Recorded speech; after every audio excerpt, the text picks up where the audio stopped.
And we're live. Hello and welcome to the 124th episode of Game Theory Gang. I'm Matty Allen with ChrispyMan of Hexfire.io and our guest tonight, Fast Abdul. Welcome. Hey guys, Hello, hello.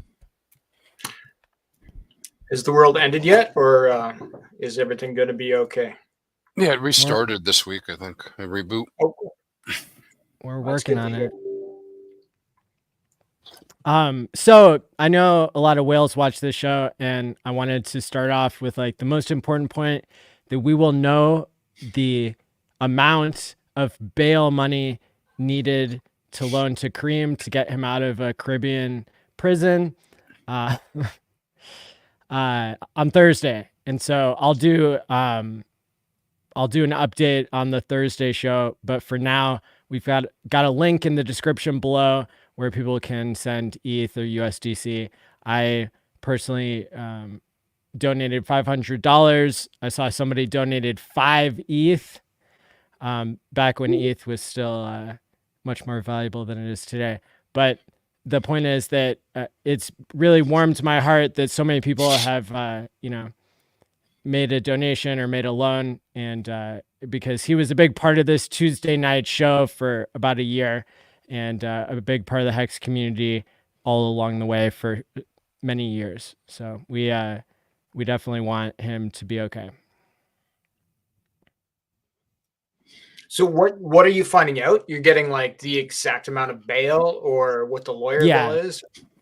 He's gonna apparently he's gonna go in front of the judge on Thursday and find out the official amount that's needed. The last guy who got bail for a similar charge was needed $30,000. Right now, well, I checked yesterday and there was about 15,000 that was donated or loaned to Karim. So, and that's his dream account address that I linked in the description. So I covered it a lot on Thursday. Yeah, but any other questions, people are welcome to reach out to me if you want. So yeah, that was the first order of business. Cool. So do we have any news about like what he's up against? Like, has there been any like details 12 on years the exact charges or anything like that? He was found to have some ammo in his luggage that he didn't mean to have.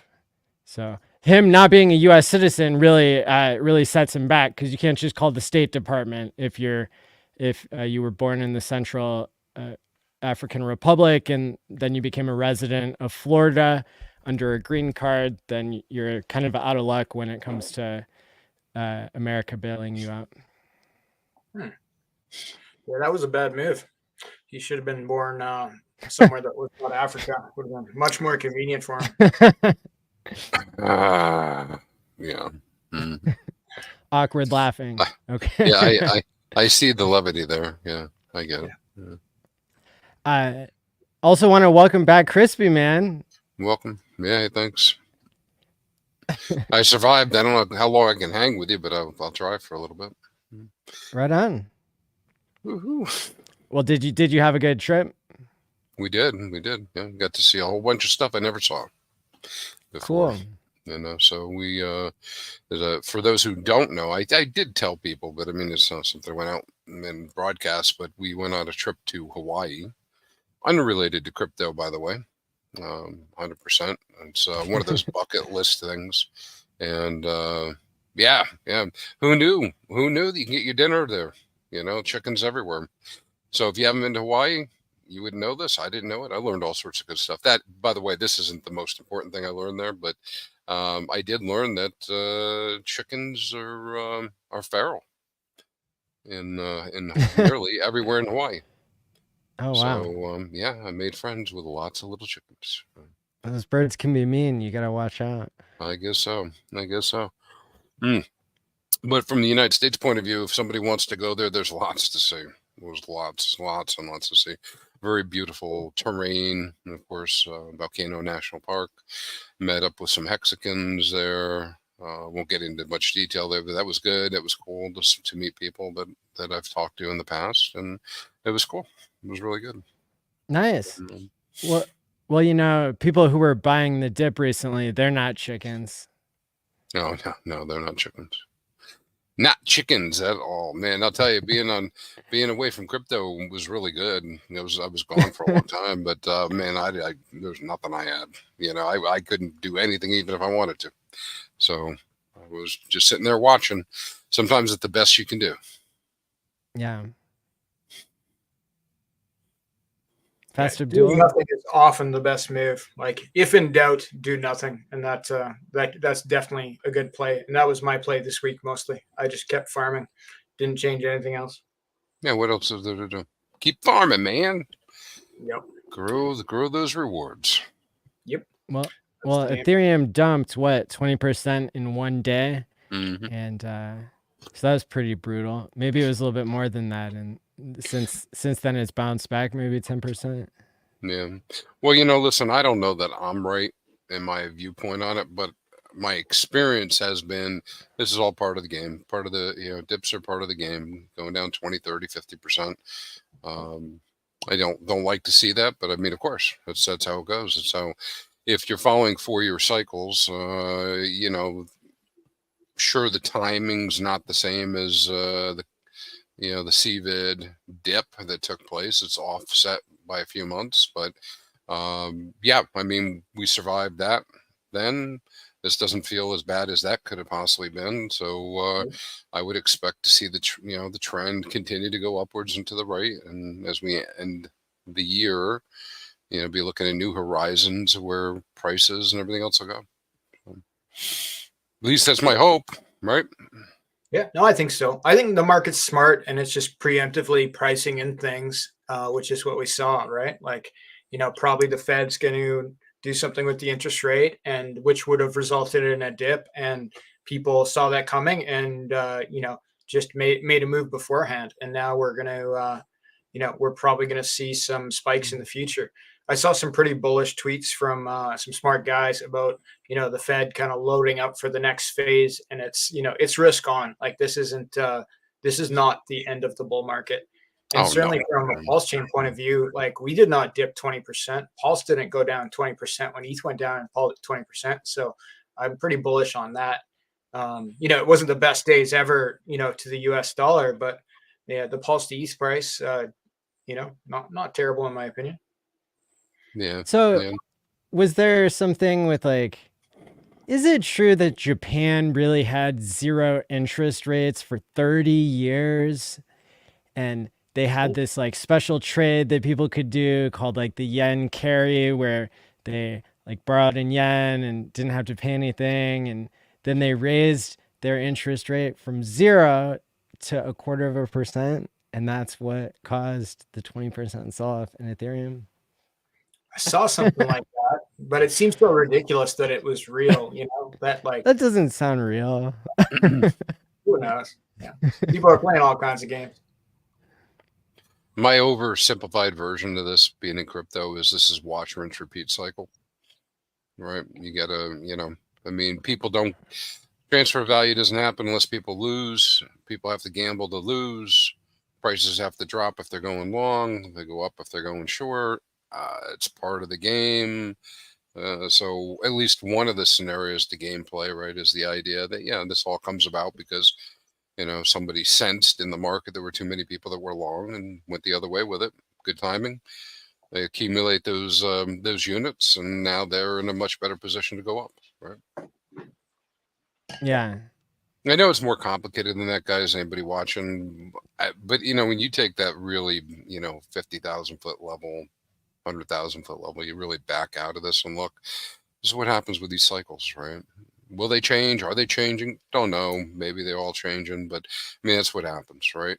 People who sell the lows are the ones that lose, right? Yeah. Yeah. And it's important to point out the meme "this time is different" is said with full irony every time, because the wisdom is that this time isn't different, even though people will claim it is. So oh yeah, they'll claim it right to the end. So claim it's different right Famous to last the words. top.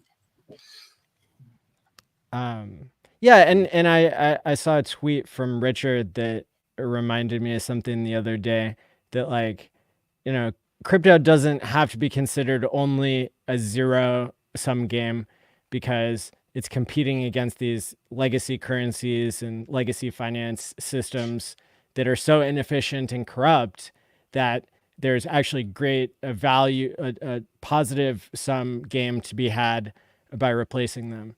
And so that's hopeful that you know, even though some ecosystems might seem more player versus player, and even though taking like leverage is a bad idea, this is the game of crypto itself is really meant to replace the inefficient systems that came before. Yeah, I'm glad you said that, because I think as you often mention, actual time is a function here of what's happening, as well as the migration of value potentially to crypto. Which if we go look the last however many years, last decade, we've seen the value going up, right? So I mean, it's there, it's real, that's happening. Yes, I'm also sometimes one of those people is like really vanilla. I'm like, well, people have to lose in order for other people to win, but it's not as black and white as that. It's over a longer period of time, which is where the delayed gratification comes in. And for those of us who were around when Richard was defining Hex, and you go, oh yeah, delayed gratification, right? Time in the market, better than time in the market. And I was saying this to somebody today, man, I can't argue with anybody at this point, right? Because I'm going to argue that Hex is a great buy at this point. T-shares are a great buy. Staking Hex is a great idea. But there's 10,000 examples where somebody could say, well, yeah, but you could have bought Pepe. You could have bought SHIB. You could have bought this. You could have bought. I can't defend all that stuff. I can only, because people have done things, but was everybody able to do that? I mean, do you have more people who were able to win through trading than hodling? I'm thinking not, but No. so somebody come Statistically, up with the data, show me. I mean, I'm willing to consider it, but I haven't seen it yet. Well, it's Hex was it's line 718 in the code, in the Hex smart contract. Line 718 says that this is a 15.2 year game. And if you doubt me, you can go and look. Well, actually, it says 5555. Yeah. It's the only mention of it in the contract. But that's what I take away from that, is that we've only gone through one cycle out of a 3 or 4 cycle game. Yeah. So yeah. Now I've expanded my view to being that it's not 15.2, it's 30.4. Yeah. Or 45.6 based on what I'm seeing. Yep. Which is a long ass time, guys. I get it, man. Yeah. This is the first inning, if we're talking about like any type of time frame where we normally think of delaying gratification, like in a retirement account, right? People contribute to retirement accounts over decades, and they even have rules that say you have to be really close to the average age that people die before you can even start taking it out without a penalty. So there's options though. It's not like you have to go 15 years. Like you can stake for 1 year. A lot of people stake for between 1 and 3 months, especially big guys will have like a 60-day or 90 days rolling over. There's many different options. So, and I think with especially on Pulse Chain, but in the market in general, I think the odds probably favor diversification. So, and that can be diversification of tokens you're invested in, but also with something like Hex, diversification of staking. So you can have approach. Yeah. That's another thing fast that people fall into the trap of, is just being really mono viewed on it. Like I'm super hot on this whole long-term strategy, but that isn't the only strategy. I talk about having at least 3 strategies, at least. you know, particularly with Hex 3, right? Short, medium, and long term. And what I do with all of that's different. But that doesn't mean that the long-term strategy isn't great. I mean, I can tell you that I could have taken the long view on Apple and bought it for $4 a share. I think I'd be doing pretty good hodling that. I could have done the same thing at Amazon with Amazon under 20. Could have been doing really well with that. If you wanted to play with the real big boys, Berkshire Hathaway could have been doing really well with that. I mean, there are plenty of examples of things that have done well over time just from holding. Before all the stock splits that would have 8x'd your number of shares or whatever. Oh yeah, tons of them. Tesla's another great example. Missed it by that much, right? Well, having that crystal ball would be super handy, right? Like that's that's really what you need. Is like a for sure always right crystal ball. But since I don't have that, I like my diversification play. Yeah, sure. I prefer the Sports Almanac from Back to the Future. That's my preferred tool to predict the future. You need the DeLorean though for that. You know, all that stuff. Well, I got to tell you guys, I'm getting close to selling the DeLorean again. Because these prices are just too juicy. I mean, you know, the DeLorean isn't paying quite what a farm is paying. Let's just say that. Yeah, I've been tempted to do intense and probably stressful things with my family money because of the prices right now. But managed to resist, selling my house or any really drastic moves that would not lead to my lifestyle continuing as it is. But there's definitely some deals out there. I wish I had more dry powder. That's where the farming comes in, all right? It's like kind of like dry powder every week. Yeah.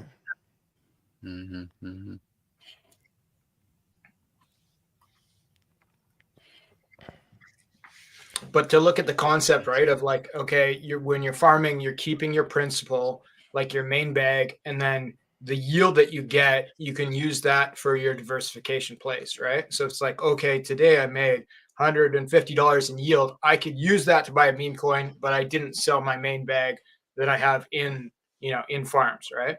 So I think that kind of concept is like, I think it could save some people if they got their mind around it, right? Like don't sell your bag, just use your yield for some of those extra juicy plays that seem like they're a good deal that may not be, but there's sort of built-in moderation to that concept, right? There's kind of a drip on your funds. Yeah, I keep wrapping my head around this farming thing more and more every week, and people have probably seen like my evolution and progression from initially being like, oh, why would I risk the impermanent loss versus now we've had a year of being able to see how these assets move relative to each other, and it gives me a better sense of like, what it looks like to hold something in a ratio, for example, INC to PulseX, and how that ratio, I can chart that over time and see how it's gone up and down and back to where it started, which is not a guarantee that it would do that in the future. However, there are some deep like game theory mechanics of like why people have to buy INC in order to enter a farm, or they have to buy Pulse to enter other farms if they don't have any RH assets already. And so there's a different, to me, there's a different risk profile based on whether you're somebody who is already holding RH assets, Pulse, PulseX, or INC. If you're already holding them, then in some cases, if you're going to hold them for a long time, you might have done really well if you were farming, in the past. Yeah. That's not an indication of the future, but to me, the reward just seems like something I wasn't really considering before I saw how the game theory was set up with the liquidity pools in particular. Sure. Well, and it's not exactly hidden, right, what happened. It's just that we hadn't had the experience yet to understand how it would actually play out. Some people knew and said things about it, but it was like, well, me included, like, let's wait and see what happens, right?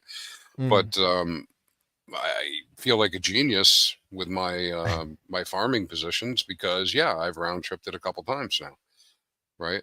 And the which is a cycle's not positive over thing because I'm continuing to earn rewards, and I basically have no permanent loss, depending on entry, right? And that's really the whole key. But because I went in that direction, my favorite negative to talk about would be, I do a little bit of farming with ETH, right? And so you say, well, that's terrible. You're getting a permanent loss all over the place. Well, not yet, right? I mean, at some point, maybe some, but I've had a good year. I've had a good year of relatively no impermanent loss or little impermanent loss. And so it continues to earn during that period of time. But And you need to offset your yield against the impermanent loss, right? Which is why you're doing so well. Right.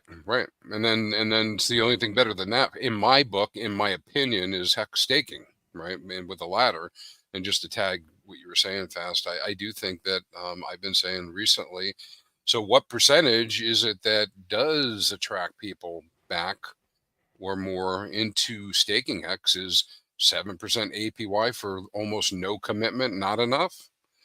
Does it need to be 15%? Does it need to be 20%? You're going to see it. So we'll find out what that number is going to be at some point. We'll go, wait a minute, people are staking. So what is it going to be? Part of how I'm seeing the long-term play, like in Hex, there's a cost to holding liquid because you suffered the inflation, right, of that's going to pay the people who are locked up. I see a similar type of situation with the farms, in the sense that if I'm just holding liquid ink, or if I'm holding really anything liquid that's heavily paired to ink, which is all the RH assets to some extent, there's a cost, which is the inflation of ink. And so if I'm not participating in the farming, then there is, some inflation to the system through Hart's law that I'm suffering. That's the price you pay for having the impermanent loss. And so it really, it kind of spreads pros and cons of like all these RH assets in a way that's really interesting to me now that I've thought about it more deeply. If you're holding inflationary assets and not using them for what they are intended for, then you're not doing it the right way. So with Hex, obviously, like, it's meant for staking, but there's other options with farming, which is basically, the high end of liquidity providing. And then with ink, like, okay, what's ink for? Right now it's for farming. I can't really say it's for anything else in particular. So since there are farms that can accept ink, why would you not do that? There's always the thought that, like, oh, what if it 10x's and I lose because I was in the farm? But like, it seems like a more solid play to me to assume that even if it did 10x one day, that the yield you make in the meantime could make up for the difference, right? And there's many options, right, of things you can do with that. So I think a diversified farming play is what I'm pushing for sure. Yeah, and again, I'll lean towards the Hex side of that, meaning not so much the farming, but Hex. I know that we will pick on the OGs a lot. Like, what those folks didn't deserve to get 50% APY. Some of them that are earning 50, 60, 70%.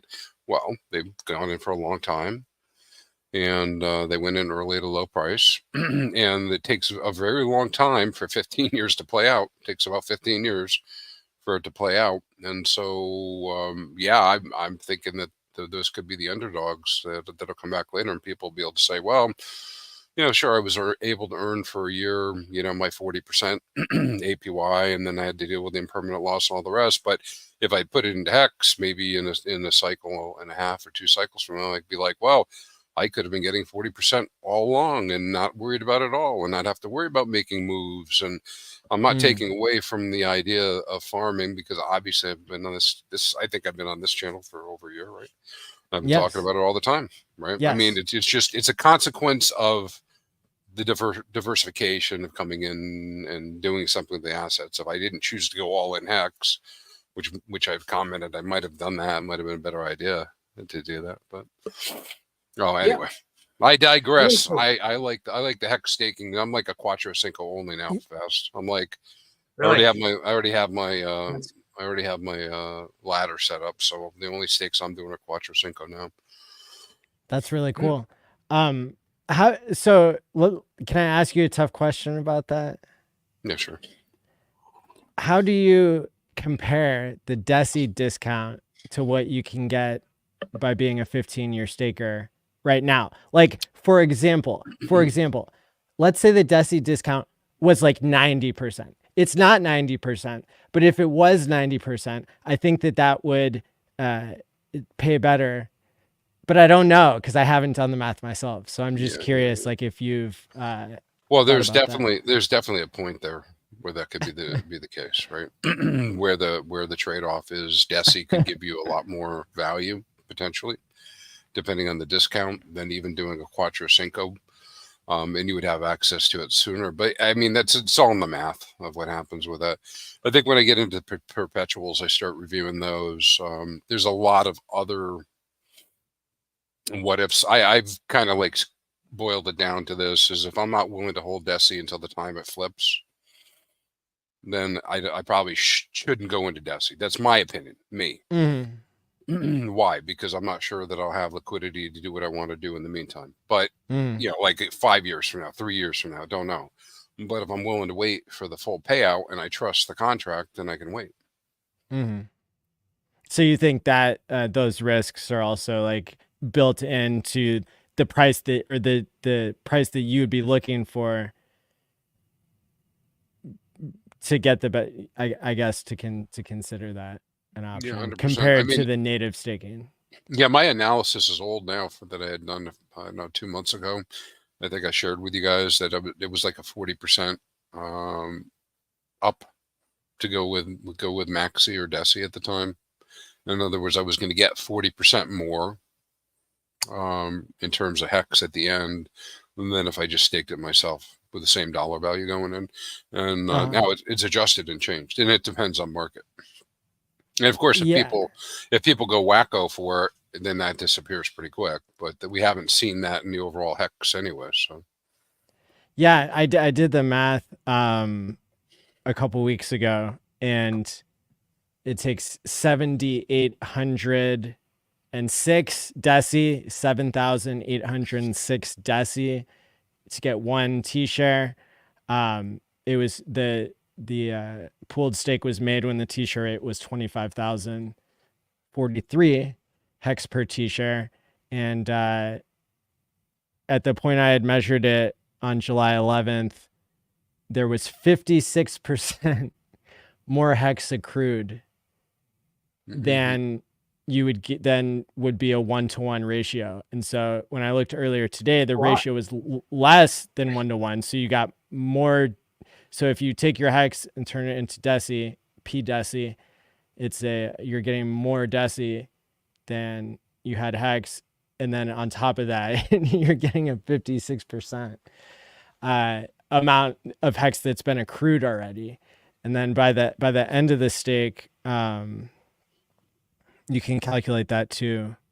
It's getting, well, right now I think it's getting 33.2% APY yearly. Yeah, it's pretty decent. I know. So, yep, a little bit better than a farm, but can't go in with size really because of low. Well, that's the problem. You could be farming Deci tokens, farming Maximus DAO perpetual tokens, and making yield on that. I know a guy. You know a guy. Is this guy sharing his screen right now? He is. If you'd like to take a look. Okay. I've heard tell of those types of things. So we have. Can you zoom in? Yeah. Sweet. So how's that? Yeah. There we go. So we got 3 pools, all with Maximus DAO tokens and hex. And Maximus DAO tokens are various lengths of stakes of hex between 1 year and 15 years. So this top pool is all from Ethereum. It's on Pulse Chain, but it's from Ethereum bridged over to Pulse Chain. All right. So it can all be bridged back to, to capitalize on these when the stakes end. But it's Hex with 7 years, 3 years, 10 years, and 15-year stakes, paying 32% APR to farm it. Right. And this is on 2 fucks. You're getting paid in 2 fucks. Can you remind us, for people who are just listening with their ears and not their eyes, or also people who just don't know, like what platform we're on and like what that's a fork of and how it works? You bet. So this APR that we're looking at right now, which is all around 30% for these, it's on 2 fucks, which is a fork of Aura Finance or Convex, which is built on top of the Fux exchange, which is a fork of Balancer. And on Balancer and on Fux, you can have up to 8 tokens in a pair instead of just 2 like you'd have on Uniswap or PancakeSwap. And so that's why we have these pairs that can, this one's got 1, 2, 3, 4, 5, 6 tokens, all different stakes of Hex that are Maximus DAO tokens paired together, paying 30%. So when we talk about impermanent loss with these, where you essentially just have things that are Hex in one way or another, they all come from Hex, they all go back to Hex. To me, this is like, these are great plays because there's minimal and permanent loss. It's not the highest paying APR. Like I could show you pools that are paying 250, 300%, but like these are the low impermanent loss ones. And it's all like based on Hex, like the original Richard Hart product, right? This one even has Hex from Ethereum in it. This one has Hex from Pulse Chain in it. But like the Maximus DAO tokens are just different lengths of Hex stakes that have been tokenized.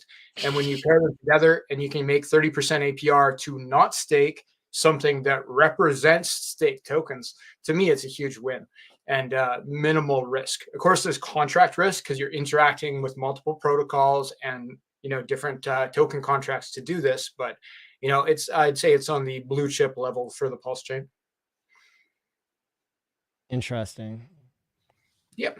It's one way to look at it. So. Yeah. What's fun about all this stuff is that you have the ability as a user to decide based on how comfortable you are in your risk management as to whether you want to go and do these different types of things. But yeah, 100%, I get it. Yep. I'd say the biggest downside is this, like, it's kind of like somebody who started yesterday, this is going to be pretty hard to explain. And there's a lot of button pressing to get to this page to have, this these 6 tokens in this pair in these exact proportions that are paying you 30%. Once you get there, you're good. But like, there's a couple weeks of learning before you get there. So, reach out to us if you need help. But yeah, this is not step 1. That's for sure. Yeah. Yeah. And again, what's the official channel for people to reach out to make sure we don't get imposters? For me, if they hit 2phux.io and then from there navigate to the Telegram room and find Fast Abdul, I'll help you out. And that's the number 2. There's many imposters. Not the word 2, but the number 2. The number 2, as seen on the screen. Cool. Yep. Thanks. Thank you. Crispy? Sorry. No, I was just going to add on to that. There's some scenarios I have in mind where, Hex itself will compete with these numbers and even greater strength over time. Yes. It all depends, right? I mean, we've always talked about how the system could ebb and flow, and we're seeing the ebb now. And what do I mean? I haven't checked the exact number of T-shares that are out in 2039, but we're still around that 20,000, 21,000 level. I don't think we're going to see 30,000 by the end of the year. Maybe we will. But every day that goes by like that, you're going to see your APY begin to go up over time. Just doing native staking of Hex, and then what could happen from that is more demand for Hex.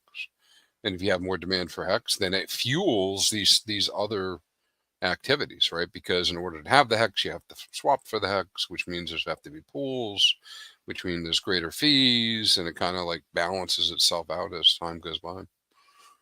I mean, from a game theory point of view, it sure would be nice if more people adopted Hex and started making stakes compared to just having fewer and fewer people participating. And that's something you might see if Hex surprises everybody to the upside here this cycle in the next year and a half. Yeah, I wouldn't say that I'm like the expert on think tanking stuff, but I do like to go into different types of scenarios. And hey, there's one scenario where for essentially for new people, hex mining is dead, except for the people who figure it out. And but hex trading is live and well because of liquidity and because of demand and what people see over cycles. And then the people who are doing the mining are the only ones that get the new inflation, right? Well, that's always the case. But if there's fewer of them, then it's concentrated, and those folks get an even larger share. So I mean, there's just so many different ways this could play out. And now, as a little guy, starting as a little guy or woman, or whatever, when you first start, right? Just sticking to the basics of staking ladder and getting exposure over that time is a really solid approach. Yeah, you know how Bitcoiners say everybody should have 1% of their portfolio in Bitcoin. Well, I think if you're in crypto, everybody should have 1% of their portfolio in Hex if they aren't 100% like we are. I don't know, guys. I feel like the future for Hex stakes is going to be more infrastructure. I think there's going to be more Maximus DAOs, more icosahedrons, things built on top of it, right? So maybe like some people obviously are going to figure it out and they're going to have full staking ladders from 1 year to 15 years. But, I think we're going to see more protocols building on top, giving us additional derivatives and all kinds of stuff coming off of Hex. I think that's going to be the bull market surprise. That'd be really cool. I may agree with you that that's a possibility, but could you expand on why that would be the case? Good question. Well, just because because the way that people look at it, that I think we're going to see people scared to do these long-term stakes, which will leave the value on the table. And that value is going to be picked up by smart guys who are able to build their own protocols that can build the value into what they're building, right? Mm-hmm. So, when we see like major economic action in like stakes longer than 5 years, I think there's a good chance it'll be on a protocol level where guys are building that into their protocol in one way or another, like Maximus DAO, or where they're building the energy that comes off of it, like Hedron and Icosa or Communist type thing, where there's extra tokens you can add on top of Hex. Those kind of things, I think, are going to be where the most long-term staking is, right? And there's still we might see some new plays from some old faces in regards to this stuff, like maybe Alex from Hedron will have a V2 version. Maybe the Maximus DAO guys will get tired of playing with gophers or squirrels or whatever they're doing, and they'll come around to making some more Hex derivative or Hex staking products, right? I really like those guys. Yeah, they're sharp guys. They're for sure on the team. Shout out to Randy Hilarski. Thank you for the $50 super chat. How are you, Randy? Appreciate it. Randy Hilarski says, "Good evening, everyone. Come get that Camel clan on 2PHUX." Thank you, Randy. Yeah, there we have a Camel clan initiative. We're going to be pushing some meme coins as additional yield on top of some pools on 2PHUX. I've been waiting forever for that. yeah, but I'm on it, man. I'm joking with you. You guys have done a lot of work over there. I know. Hexagon Lost in Asia was making a comment. I think this is a good tie into our conversation, right, about the T-shares and all the rest. There's definitely a maximalist view of you do it yourself, get your own T-shares, do it natively, do not, work with other derivatives, et cetera, et cetera. Got it. And I quite often speak that way, right? That's where I'm headed. So how is it that I can see there being a world where that isn't the case? Well, people like new stuff, right? And so I could be talking about hex staking and you know, people be like, oh, this is boring. You're talking about the same old thing over and over again. But some shiny new thing that somebody talks about, they might go for that a lot quicker. The other thing is ease of use. We've always felt, I mean, we've talked about as a group, as a community, that the difficulties of barrier to entry, and kind of like cleans out the people that can't figure it out. Like we were saying, you know, 1,000 clicks, death by 1,000 clicks. Well, ease of use is another thing for derivatives, right? But now here's the thing, and people will figure it out, but maybe it won't matter as much there as we go along. But you know, there's this other aspect of it, is when you insert middle protocols or middle men, they take a risk, and therefore there's a cost to that risk, and so you do not get the full amount. And that's kind of what, you know, what Fast Abdul was alluding to. Plenty of protocols out there willing to work with you, but they're taking a fee. I'll give you an example of something that today is built on top of something that's built on top of Hex in a way, and that's the way that some people are using Time Pays Me, right? So when I onboarded Lamont Black into Hex, I handed him a coin that has a private key on it, and he can at any time take control of that by setting up a second seed phrase. But I gifted him on that coin something like whatever they said in the movie when she was like, "Are you telling me that if somebody gave you $150 and it turned into thousands, you know, like whatever example she said, like thousands of dollars, that you wouldn't take it?" And he was like, "Yeah, I guess I would take it." So I gifted him like $150 of Deci that's time locked for 20 years, like a government bond. And you know, maybe we'll see someday that a big whale who wants to catch up with the OA, or wants to catch up with the God Whale or anybody else, uses the pool party aspect of Maximus DAO to create a 15-year perpetual pool that's max length and max bonus, you know, like the 10% whale bonus. And you know, they time lock for 30 years or whatever it is. You can go up to 55 years in Time Pays Me. And so you could see someday some ridiculous version of that maybe seems ridiculous to us now, but you know, maybe in the future it you know, makes sense to the people then. I think there's going to be stuff where, like, if somebody can get it together to take all these things built on top of Hex and built with Hex and tie them together into one awesome product, right? Like if, like, you know, Icosa V2 or Maximus DAO V2, like incorporates everything where you can get all the derivatives, you can get the stakes, you can have it all piled together into a single product, where there's a staking ladder built in, right, where it pays some every day, every month. So Time Pays Me has a drip. So it's the same thing as setting a continuous staking ladder for whatever length you stake. So that's pretty nice. Yeah. What about the LP tokens? Can we put them in there yet? We just have to add it to the front end, whatever LP token you're looking for. I was just thinking today, I would love a version of Time Pays Me that, that could be yield farming. So I was thinking about that today. That doesn't exist yet. Like, I'm sorry, yield farming, like in the ink farms, not just like holding an LP token that's earning rewards from trading fees.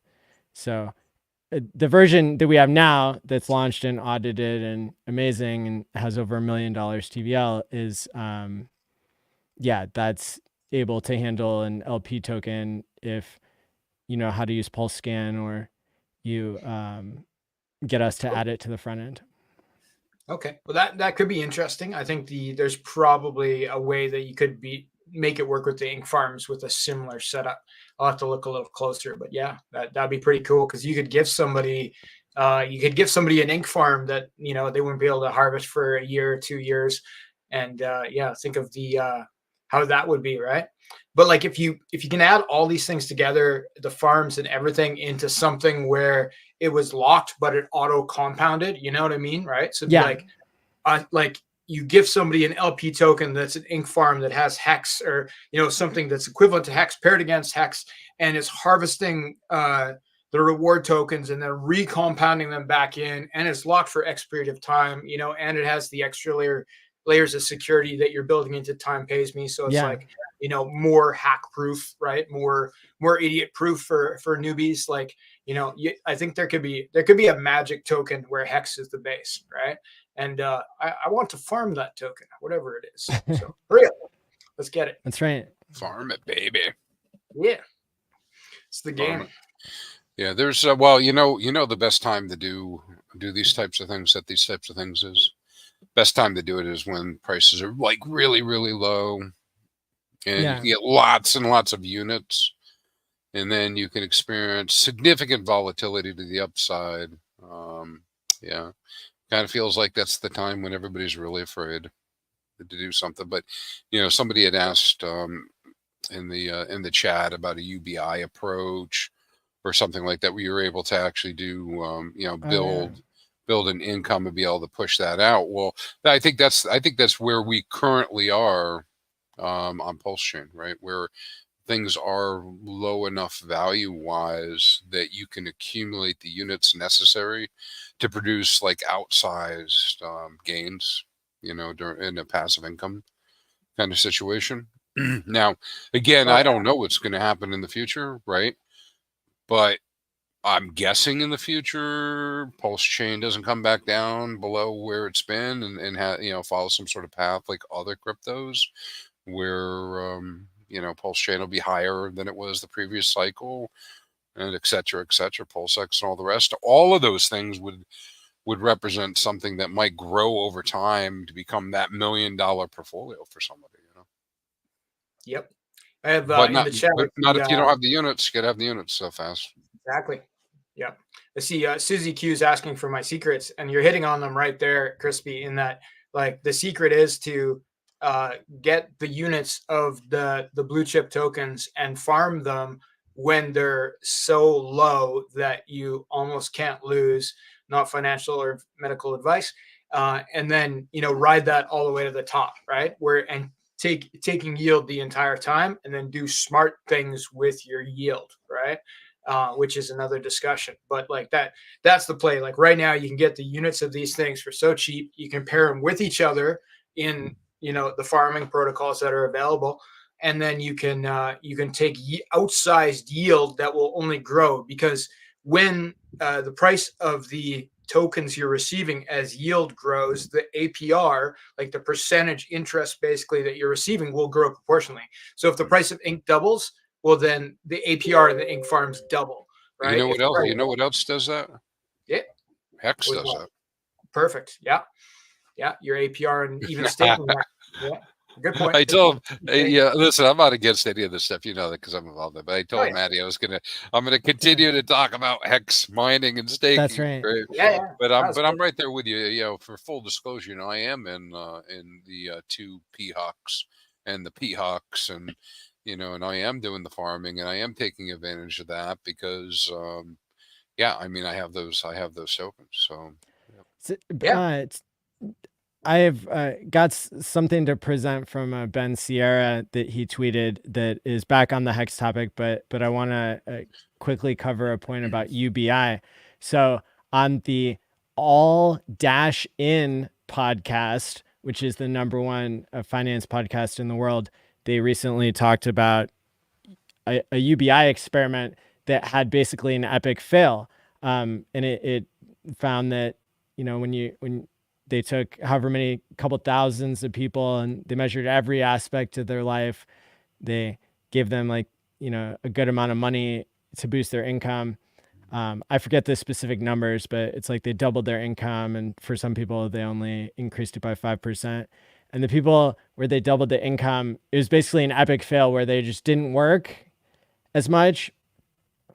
and they didn't have any positive they didn't have any positive outcome. I mean, they did basically like the N Haynes level of like medical testing on people. So there was it's basically the most comprehensive like amount of tests you can run on somebody medically. It's like, there's like 100,000 variables or something. So so that was really interesting to me because I have this thesis that that contingency management can be used for crypto, and that's part of what's already built into Time Pays Me is you can pay yourself to achieve a healthy behavior.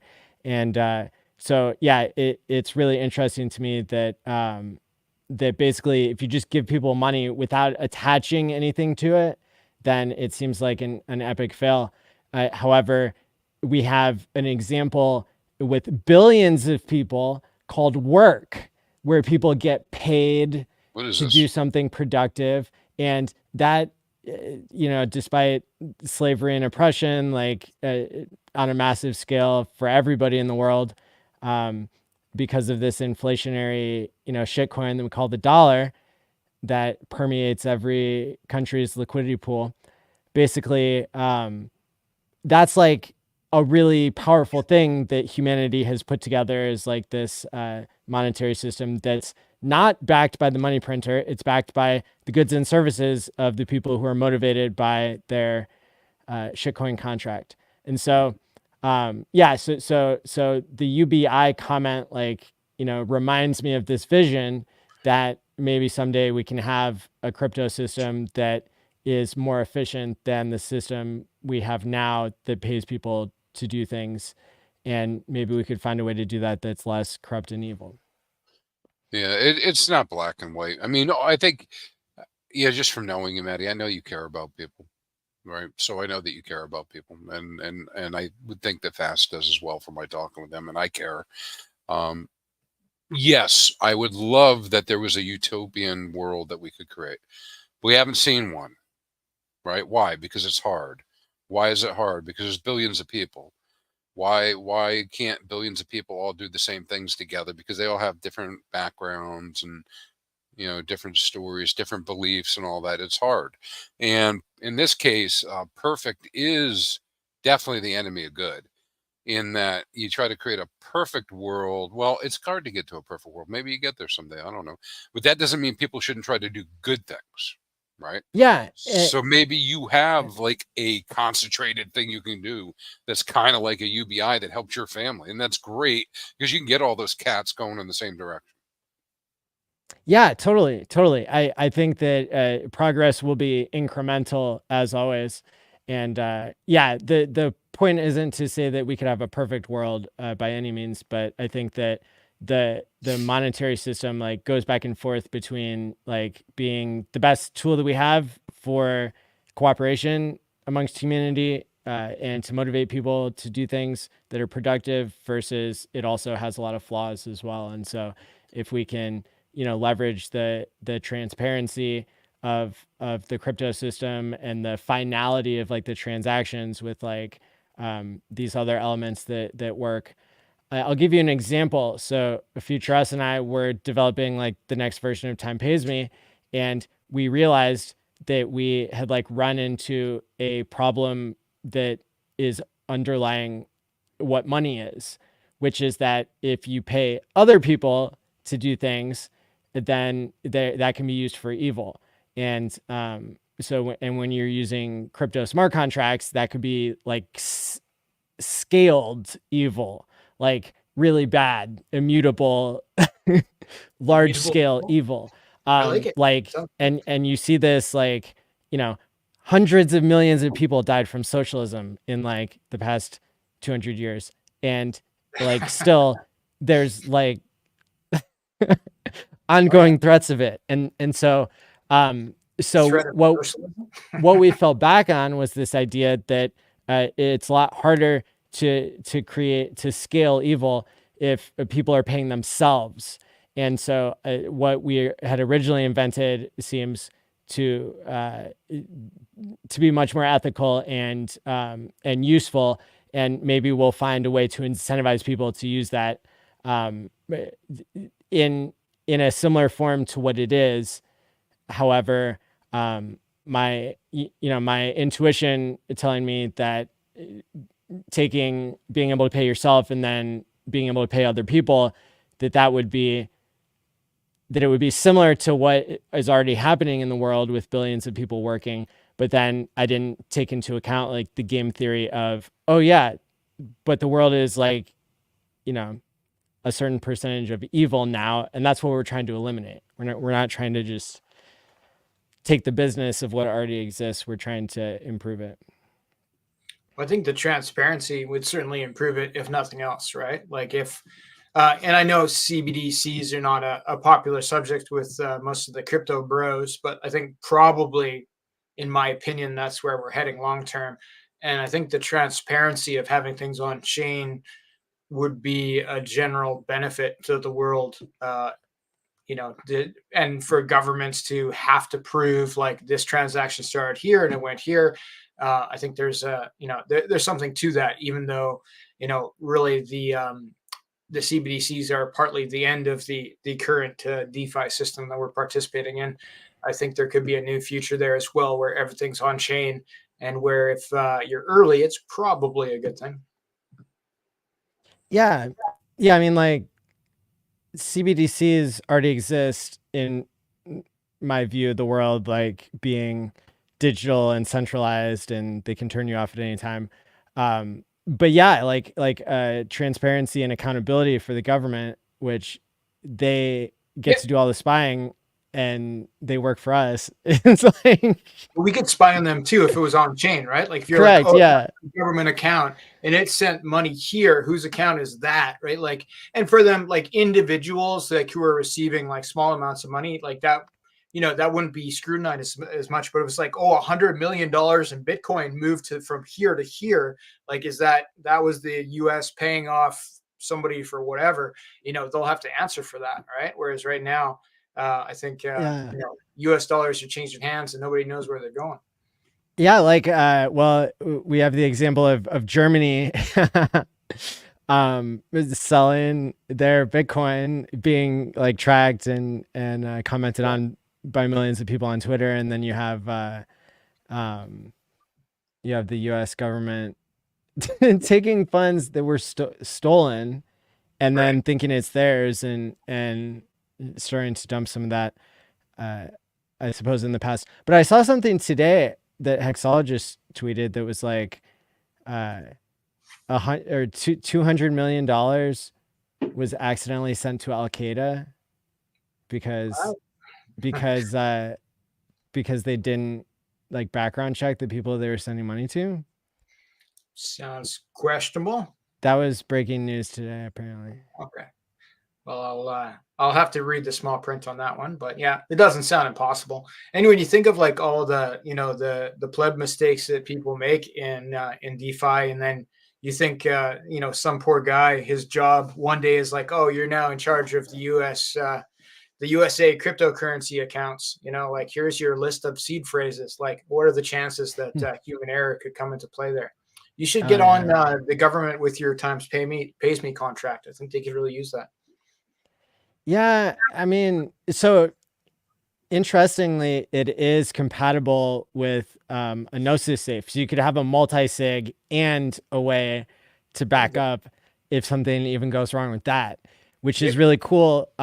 If you're an individual, you want to be able to have a second seed phrase in case you authorize something on your hardware device that you didn't mean to because you didn't understand what you were clicking on there, etc. But then if you're an organization, there's also different risks that you can mitigate by having a multi-sig. And then if something goes wrong there, you have a multi-sig setup or whatever to be able to undo a hack. But yeah, I don't think we have like we do not have a good amount of documentation on all the use cases there. I think that really one of the big things about the CBDC concept is they want to be able to turn it off, right? Like they want to have an off switch for the money, and that's the non-decentralized danger of it. But there's also a potential benefit because if you sent $200 million to Al Qaeda by accident, then you could flip the switch and turn it off. But I think there's got to be a balance there somehow. And that's that's not the side we want to be on right now. We want complete decentralization. Is much more honest overall. Trying to find my reference for what I said about the Al Qaeda $200 million. Yeah. Yeah.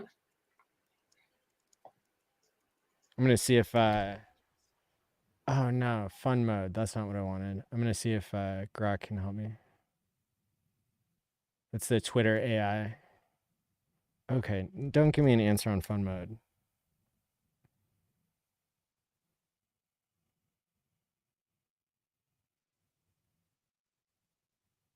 Oh, I'm sorry. It's to the Taliban. Is that worse? Oh, well, that's different. That's a legitimate government. Also a problem. I'm glad I fact checked myself though, because yeah, there you go. Your sarcasm is amazing. Amazing. It is the current government of Afghanistan, as far as I understand it. So, but yeah, that probably wasn't what they planned to do. Yeah, well, it's an accident. Apparently, sent to the Taliban since 2021. Yeah, 239 million. Failure to properly vet award recipients. I should probably send in some applications. Maybe they'll send some money to Canada instead of the Taliban. There you go. Oh my God! I could do a lot with 239 million, like a lot. What would you buy? Oh, I'd probably just build lots of stuff on the pulse chain, like everything, basically. Right? Can you get 170,000 ETH for that right now? I'd buy Hex, man. Hex? That'd be a lot of Hex. I'd make a hell of a ladder. Yeah. That'd be a big ladder. Yeah. You could have a ladder that like ends world hunger or something, right? Yeah, if you could delegate that properly. Yeah. I would probably farm something in the ink farms. But just as a real world example, if somebody did have that amount of money in dollars and they wanted to farm ink, then basically they would have to swap into at least Pulse or one of the RH tickers, which would drag everything up along with it. Mm-hmm. All 5 tickers, you might think. Oh yeah. Yeah, $240 million would move everything. There's not enough liquidity to get less than, I don't know, 50% slippage or something. Crispy would know better than me. Be a bunch of slippage. Be juicy. Yeah. Yep. Be like a God whale candle. It's not like there's not individuals who could do that though. Like there's plenty of guys, who have millions and millions of dollars that could make that choice. So let's find them. Yeah, those guys are working off of the 8% rule, though, right?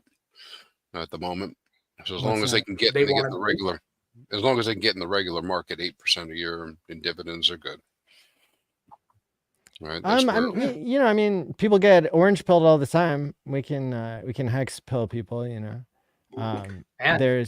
There's about 2,500 billionaires in the world. And it doesn't take much more than one to push the price here. So, I think it has. Reach out to us, and we'll show you how to make more than 8%. Oh yeah, that's no joke, actually, right? That you say that fast. So I was talking to Access Live about this, and some of the people in the back room there, as I was musing things along.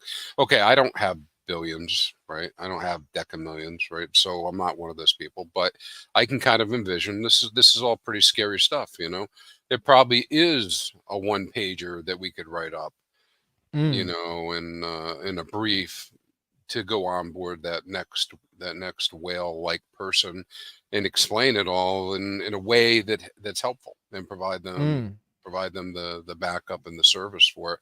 I mean, it's hard, right? I mean, it's like everything else. They gotta get with somebody to help them do it, just like we did. But there's people they could reach out to, like on the Pulse chain, where they could vet us a lot more closely than they could on most other chains, just because we have so much time on the screen and there's so many like well-known influencers, like, you know, who could at least, even if they weren't the person who was finally going to do the work for you, they could point you towards people that were safe. Like, you know, we got, you know, you, Matty, of course, Crypto Coffee, Corey Costa, like these big names that people will see on YouTube that could point someone with $1 billion towards, you know, somebody who could help them invest it in a reasonable way. Not financial advice, just, you know, somebody's opinion. But I think there's definitely a game there, ChrispyMan. I think, you know, we might be able to find those people and actually help them. I think we Yeah. should.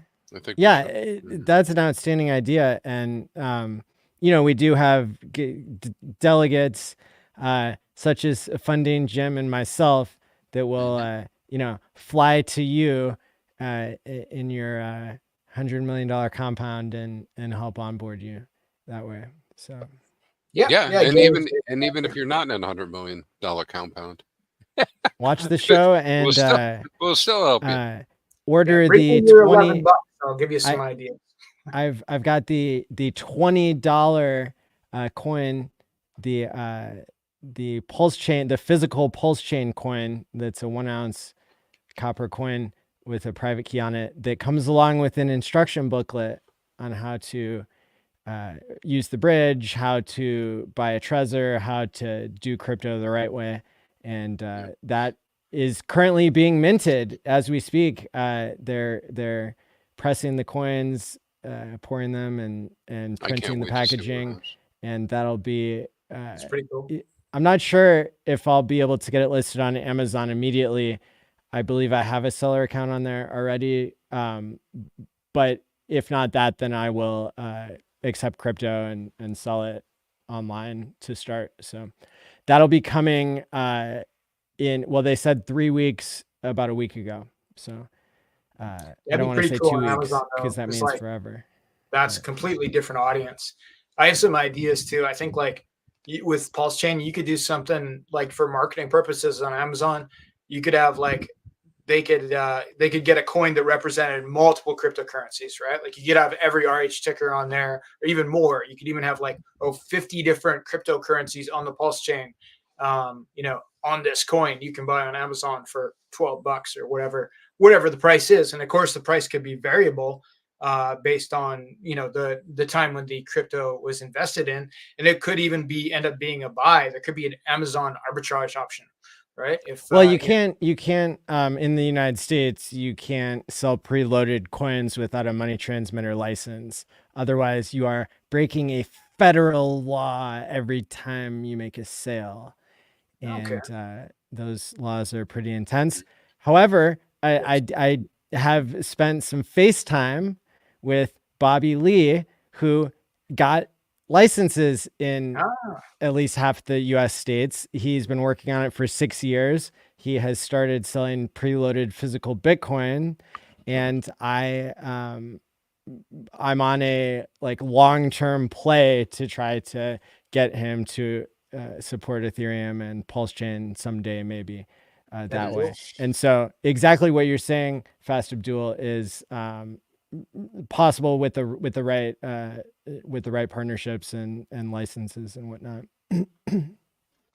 Well, I think I'd like to see that happen. That'd be pretty cool. When you guys are talking about onboarding people who are millionaires and billionaires, I think billionaires might fall into a different classification, but I know we may all have preconceived notions of how people earn money. And you may think that the folks who have money are all sharks, but they're not all sharks, right? Meaning they're not like not everybody is like business savvy, cut your throat type of people out there. Now, probably as you get higher up and it's more of your money and not family money, that's the case, right? But most people who are wealthy, you know how they did it? They basically took the same rules that Richard lays out and kind of like they saved their money, spent less than they earned, and spent money on a bunch of stuff that made no sense, saved their money, held, you know, their stocks for a long period of time, and just accumulated wealth over time. And that's a very different type of audience than somebody who's like, yeah, I'm gonna put this at risk.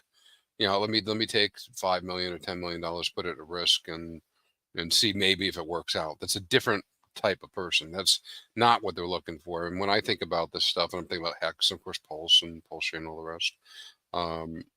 There at some point, right, when we've matured a little bit further, this will be a easier sell. Yeah. To those types of people. And for the record, I did wear this hat and this pin and shake the hand of 2 crypto billionaires, and had a conversation with them at the Bitcoin conference. And so it wasn't a hard shell situation but I think that there's a particularly interesting psychology to onboarding people who are already in crypto versus people who are new, because people who are new, they need a completely different set of information and they have a completely different starting point versus people who are in crypto. They've heard of Richard Hart. They have biases already. And so they need to be meeting people in person that they like me because I am so knowledgeable about their products, or, I'm showing social grace, not coming up and hard shilling my bags to them in some obnoxious way. And so, that's something I like to do just to better understand psychology and all that kind of stuff. Yes. Networking machine in Nashville. That's right. Good for you. I heard you were a dancing machine too. Maybe that's just a correct. Yeah. That was how I got to meet the Mighty Ducks billionaire guy. Yeah. But yeah. So I mean, this is all, it's not a guarantee. It doesn't it doesn't help us today, but it's building positive impressions for the future. And, the postcard people always say, sometimes you have to send people 7 different postcards before they start clicking buttons, but it doesn't mean that it doesn't work. So. True that. Yeah, I think that 7 is actually a marketing number in general, and it's not necessarily 7 different postcards, but it's 7 points of contact, right? So they see your ad or something about your product 7 times, and then they don't notice it or consider taking action until the 7th time on average, right? So it's not one conversation, it's not one sticker on a lamppost. It's you have to stay on it. So. But when you have somebody with a big profile like Richard Hart, then obviously he can get more hits in a day than I can in a lifetime. So there's value there for sure to have a founder with a big social profile. Yeah, totally. I agree with that. And a lot of people that I've spoken to have a high regard for Richard, and they're already in crypto. So not everybody has a bias. And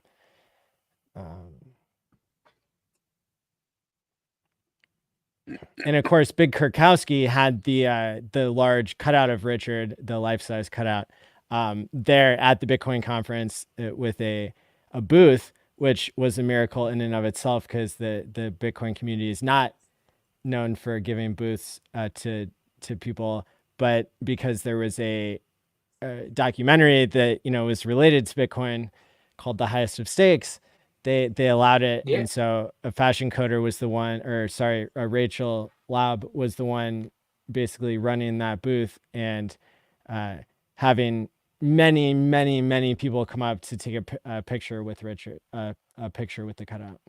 So that was good marketing too. Yeah, that is good marketing. And some marketing to some people can be worth more than others, right? So when you have pinpoint marketing guys who are at a Bitcoin conference, those sound like pretty good targets. So I think that was probably advertising dollars well spent. I think the future in conferences is huge for us, especially with the personalities we have on the Pulse chain, people who are just as good in person as we are on the screen. We can set up at some of these Ethereum conferences with It doesn't have to be the highest of stakes. Highest of stakes is great. Why can't there be other documentaries? Let's keep the ball rolling on this kind of stuff, because I think that's a pinpoint marketing strategy to meet people who are already talking about crypto that just happens to be not our crypto. It's a small transition compared to talking to somebody about coupons at the grocery store and switching the conversation to crypto. That's more than one step away, right? So yeah, Bitcoin, totally. one or two steps, not a big deal. And shout out to Big Kirkowski, who is taking money out of his own pocket to promote the movie there. Now, the next conference that I plan to go to, I haven't bought the ticket yet, but the next one I have my eye on is Permissionless 3 that's co-hosted by Blockworks and the Bankless podcast, which is the biggest Ethereum podcast in the world.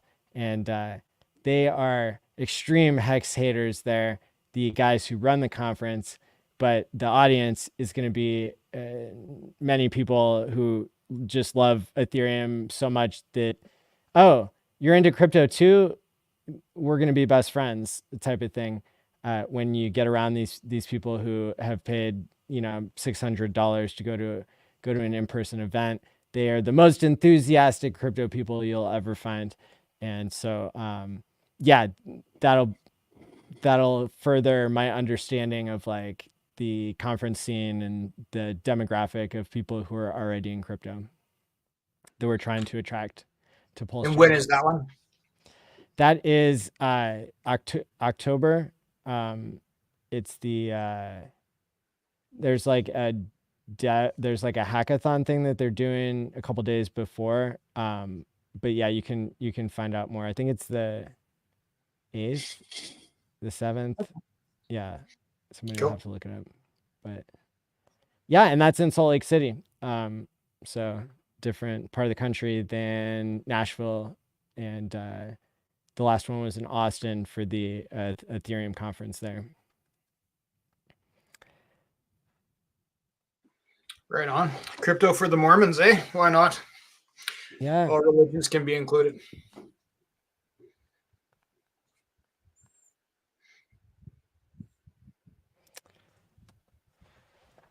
So, yeah.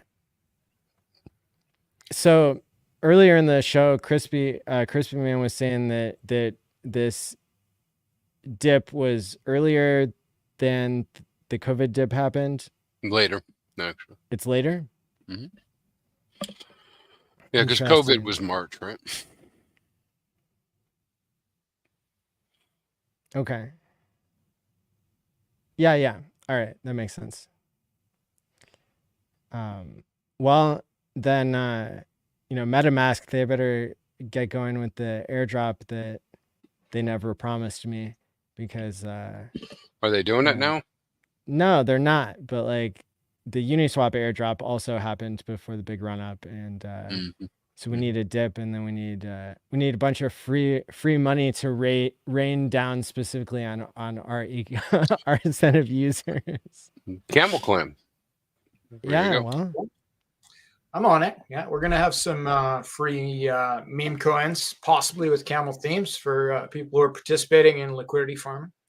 That's one of the angles, but there's other things like that too. There's lots of things in the Pulse Chain community where there's airdrops, and really we can't forget that the Pulse Chain was and is the world's biggest airdrop with a complete system state copy of Ethereum.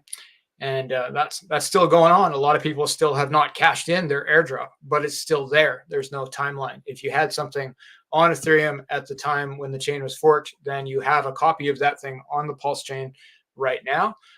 Whether it has value or not is not definitive, but some things definitely have huge value. There's money to be made there. I think when some people figure out that they have, like if you had a whole bunch of copied DAI or, other tokens, Aave, Uniswap, like a lot of things have, maybe not a ton of value, but like if you had 1,000 on Ethereum to say that you had $50 on Pulse Chain, like that's free money, so come check it out. If you're watching right now and you had a year ago, you had $1,000 and something on Ethereum, like in a non-custodial, self-custodial wallet, then you have something on Pulse Chain under that same EVM address. So, might be worth checking out.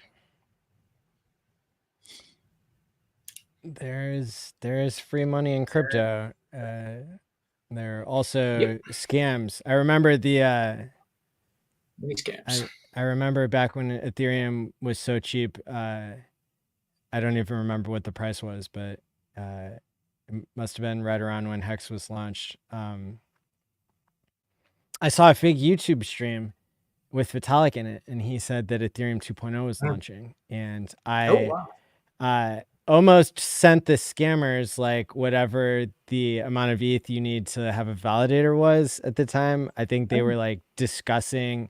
Of course, this was like this was a year or two before it happened, but according to YouTube, it was like, oh, it launched and you have to join today. And if the scammers, if they were less greedy and didn't ask for like 24 or 32 ETH, I would have sent them all my ETH, but I only had like 5 or 10 at the time. So I was like, oh, well, I guess I missed it. Yeah, and that's still going on. And the AI makes it even worse. Quite often I've seen streams where it's Elon Musk, and the scam is like, send me 1 Bitcoin and I'll send you 2 back, right? Like, yeah, it's so obvious after being, in the system for as long as we've been, but for new people, like, it might not be that obvious. So yeah, if it seems too good to be true, it's probably not true. Elon Musk is not going to double your Bitcoin. It really isn't that weird compared to like all the airdrops that we've gotten in crypto. It like, it's really weird. Crypto in general.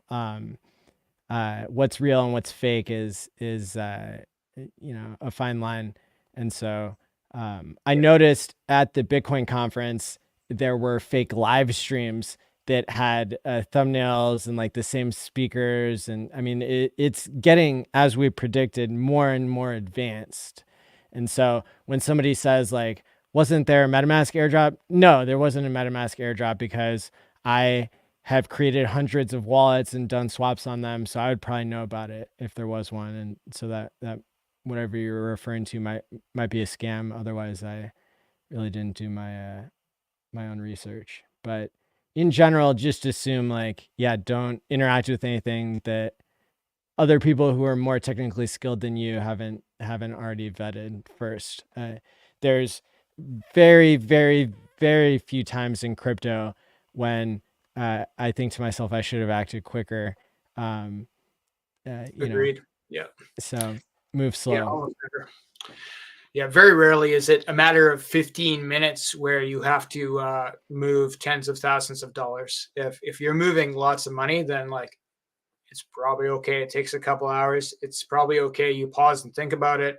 Ask somebody you trust whether this is a good plan. Seek counsel. Not financial advice, but I think you should definitely talk to people before moving your life savings into anything. That's seems like a good plan to me. Yes. Good stuff. Question from the audience. Susie Q. What are you all excited about and when is it going to happen?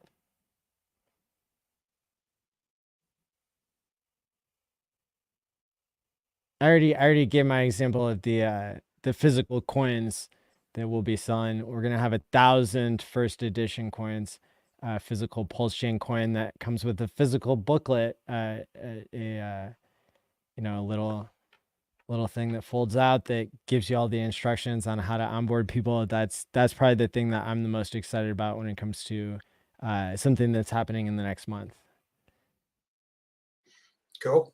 I'm excited about more funds being transferred to Pulse Chain.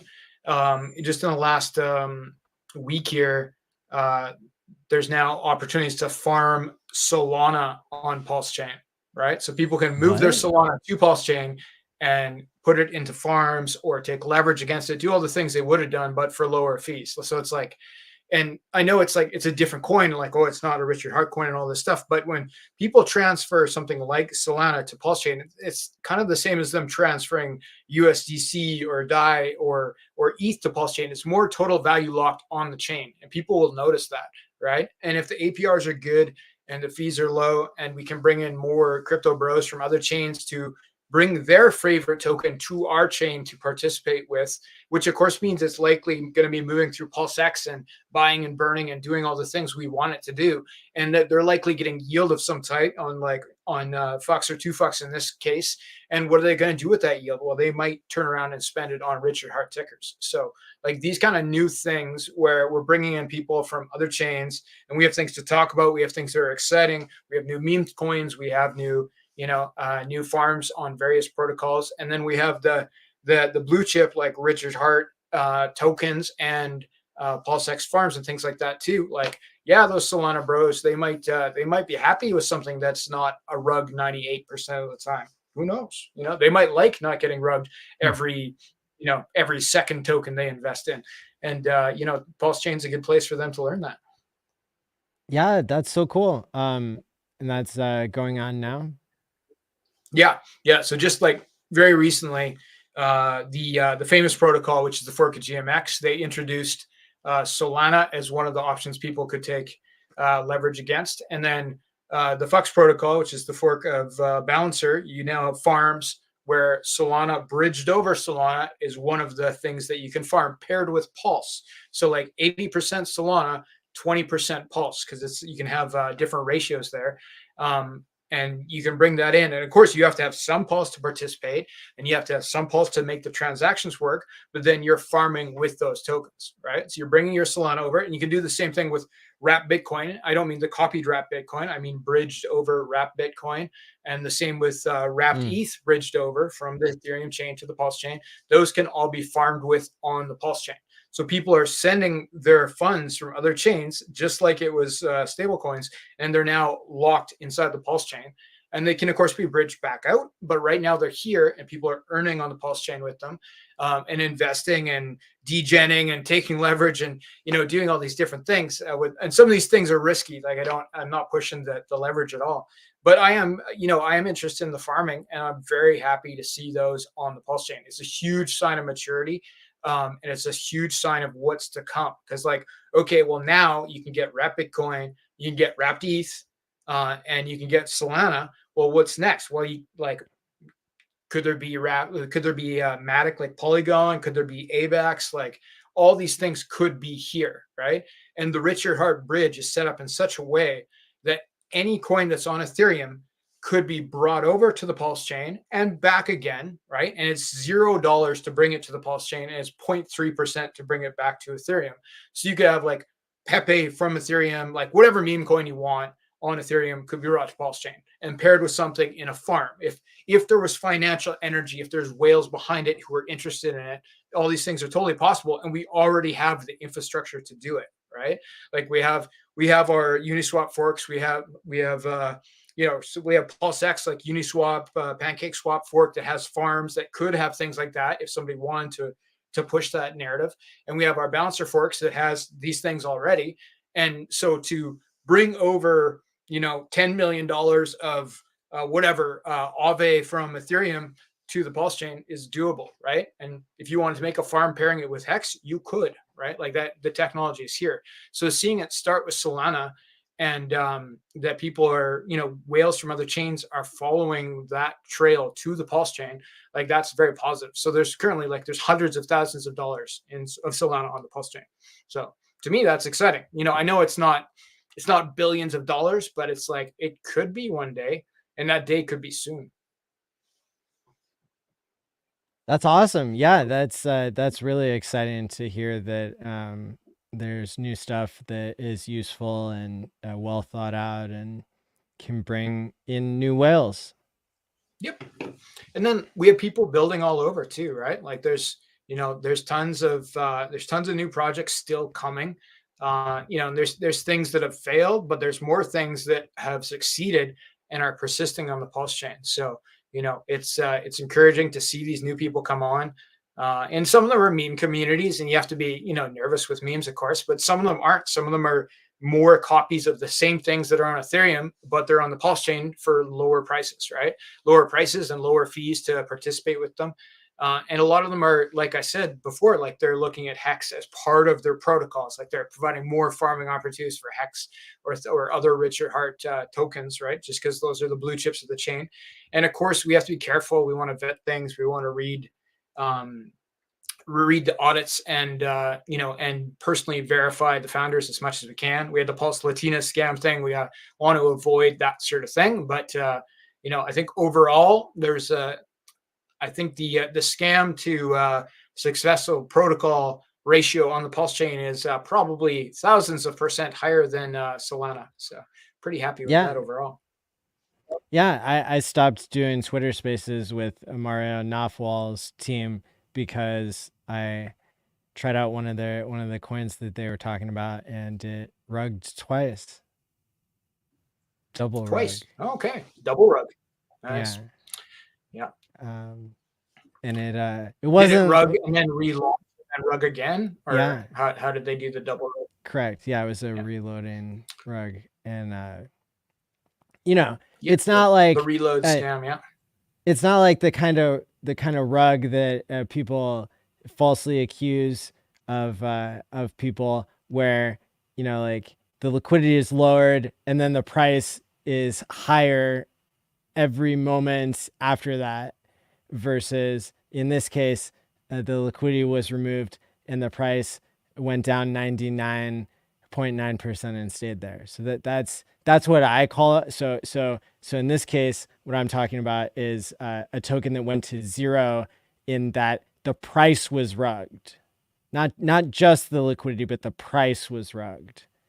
That is an important distinction. Rug. Yeah, it's a huge difference. And the price didn't go up.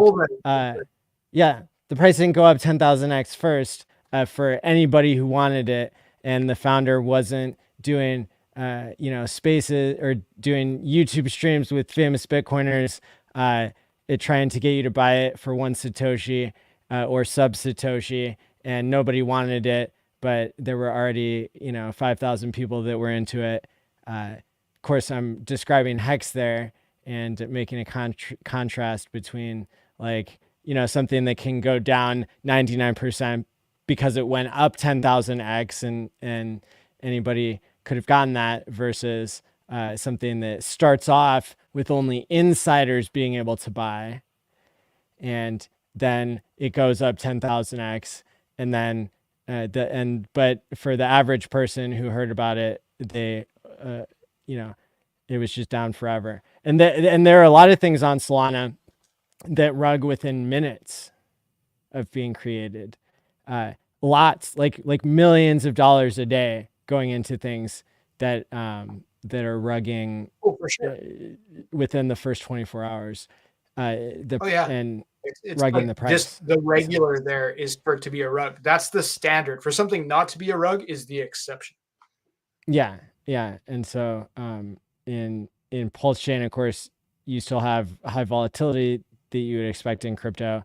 But even stuff that people are complaining about, that's down 80% can still recover. So,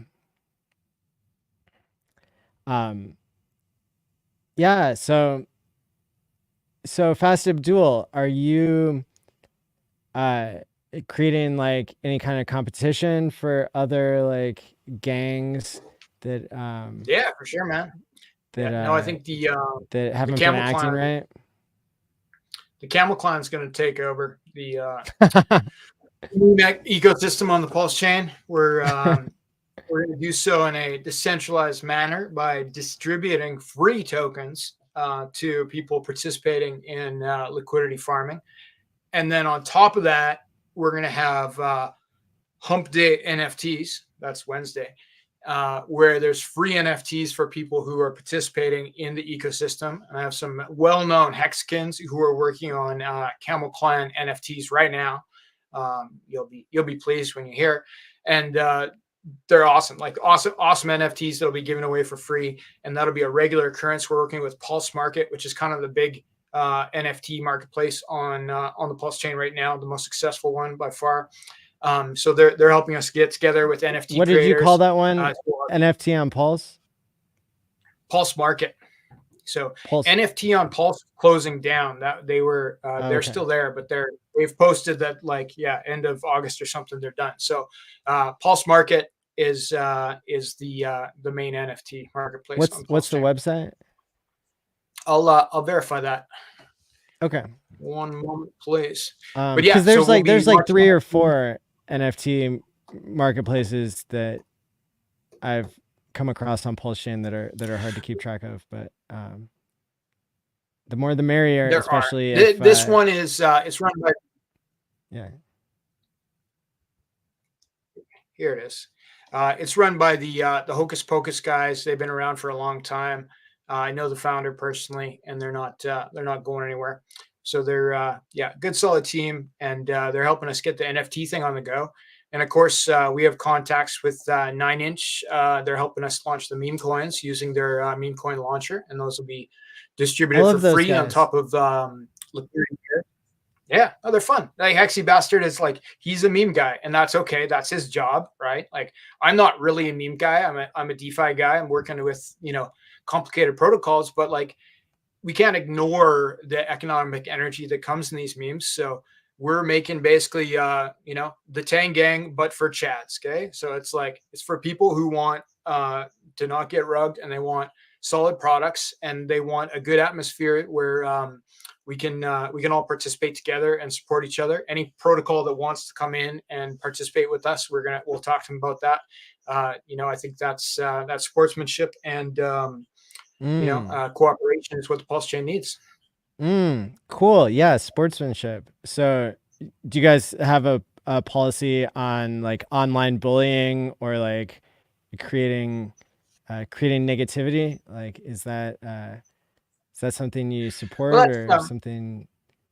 No, yeah, that's not what we're here for, And like, if people want to fight on Twitter, then like pick me as your target. Like, sure, let's go, right? But that's like, it's not.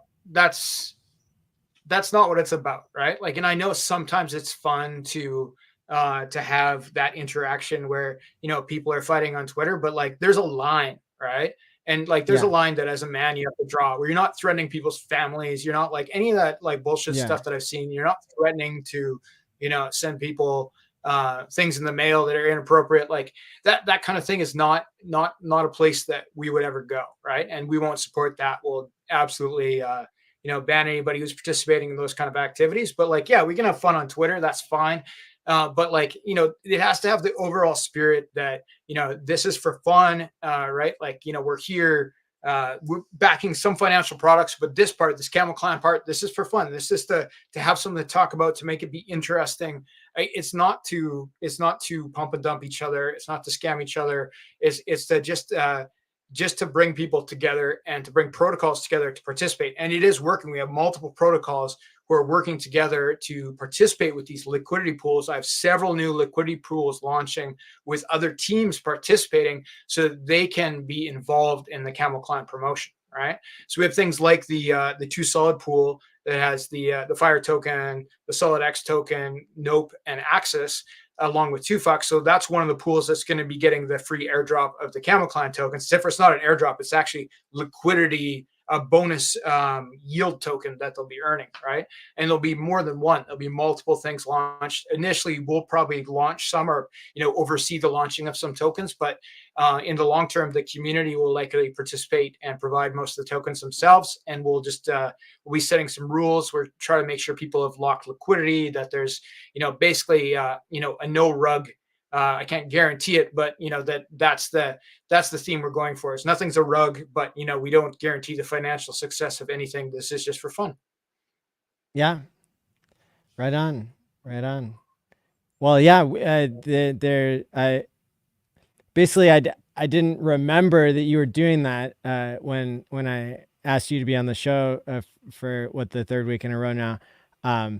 But it just so happens that there were you know, there was lots of negativity directed at me today by a group Okay.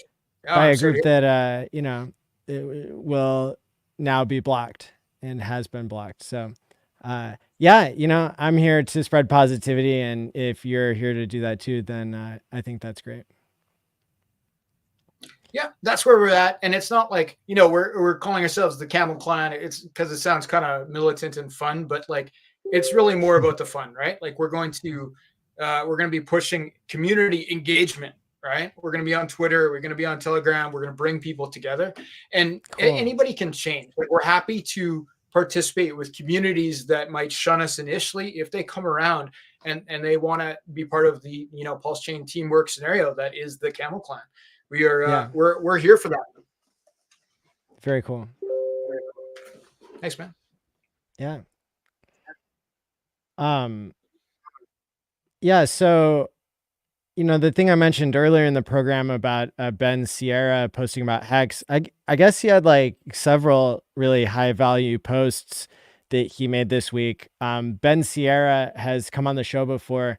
He's on the handle Ben Sierra Pro.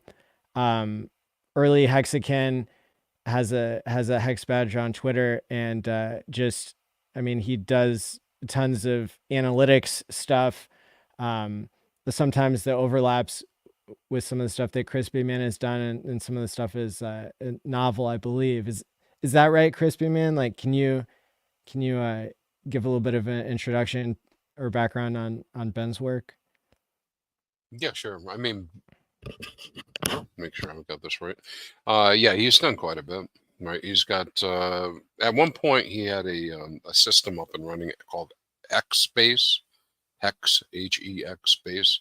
It's no longer up and running, that part of it, but you know, where you could actually go duplicate his nodes and whatnot. He had a whole setup. But yeah, he goes pretty deep into data as well. Some good what ifs. And so you had already shared with me that you know, that one of the posts anyways. So I'm excited to talk about that a little bit. Looks pretty good. But yeah, he's in the trenches looking at the data, doing some good work. Yeah. Necessary work. Yeah. And he had some really detailed stuff that he had pulled off directly from chain for both Pulse Chain and Ethereum Hex, to show like the monthly inflows and outflows of not only the staking but also the dollar value that had gone into the Hex that was being staked. And so that was an incredibly interesting analysis that you can find on his Twitter. But I had run across this week, so I'll read this and you'll figure out kind of the game theory angle. But this is just a theory. That's what we do on the show. He says Hex would be at an all-time high of 55 cents without Pulse Chain. I finally have data to back up my theory. Since Q1 2023, there's consistently been more Hex volume bought than sold on Ethereum.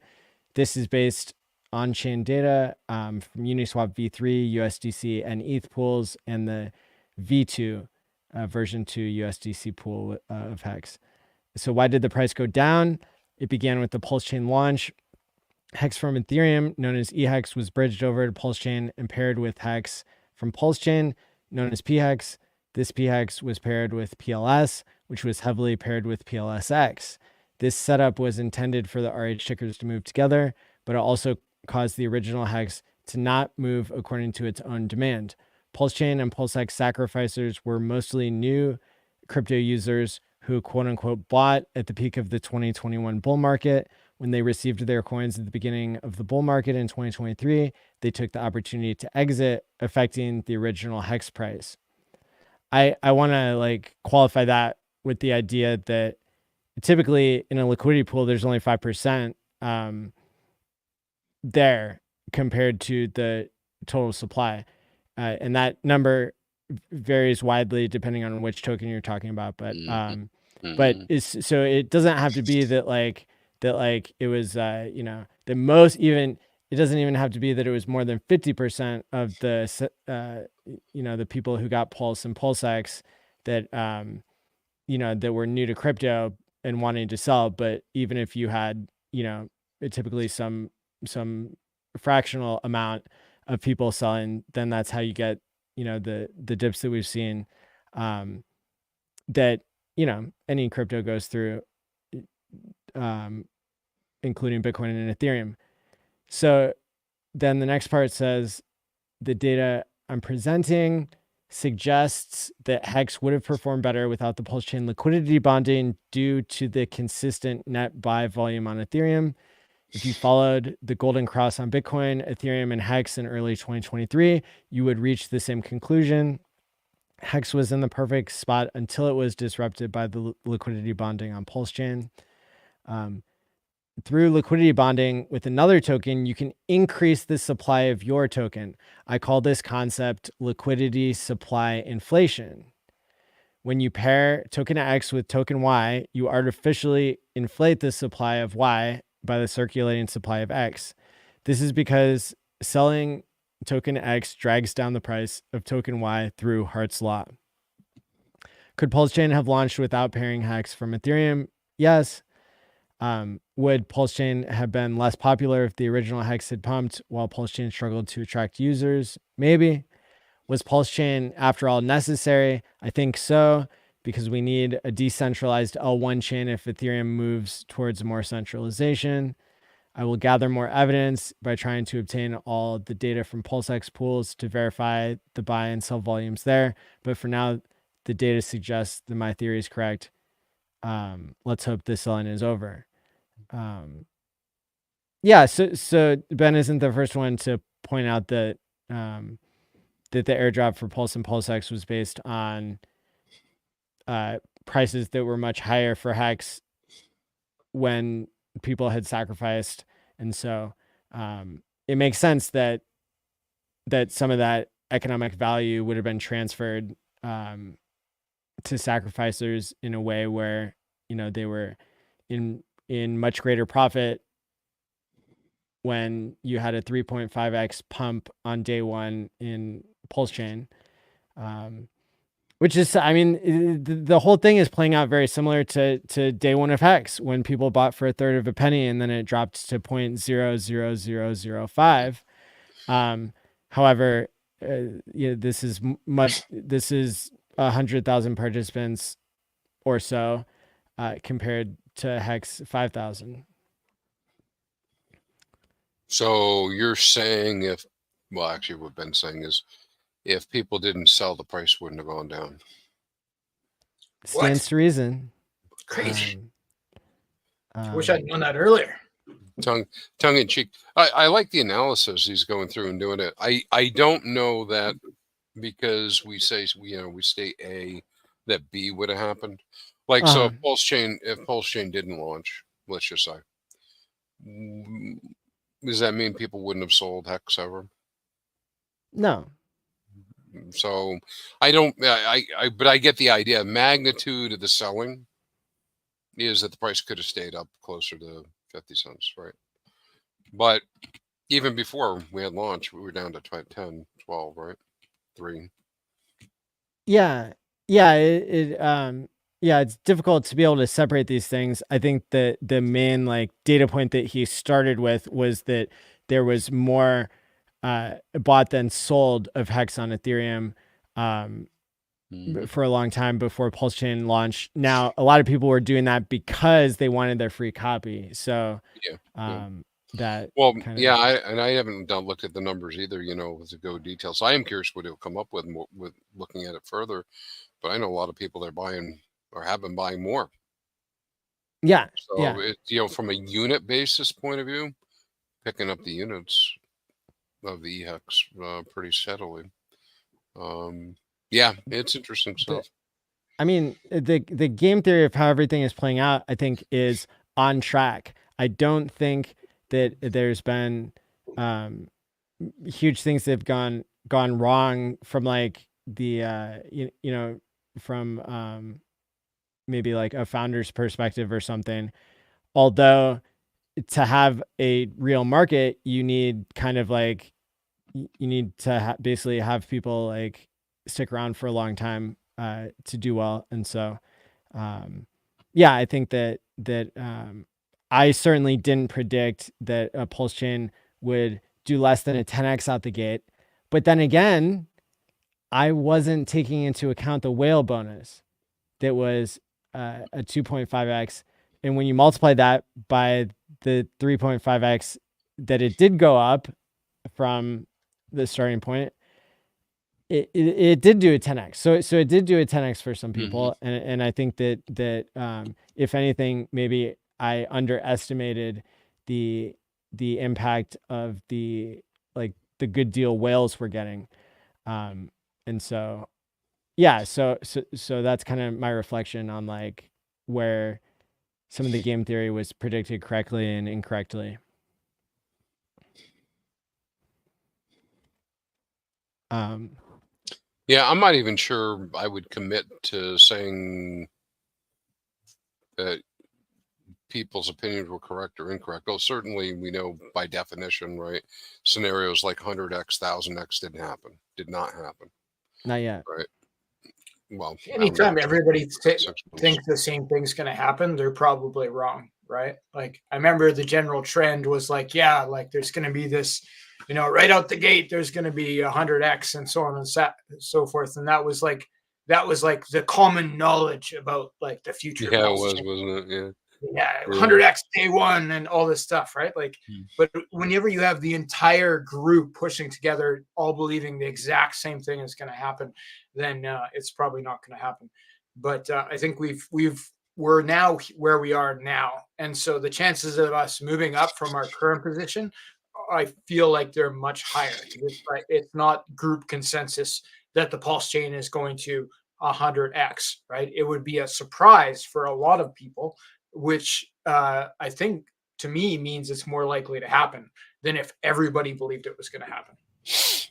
I mean, it to some extent, it doesn't even feel like we could get a 2x right now. I mean, at this moment, the sentiment is so bad.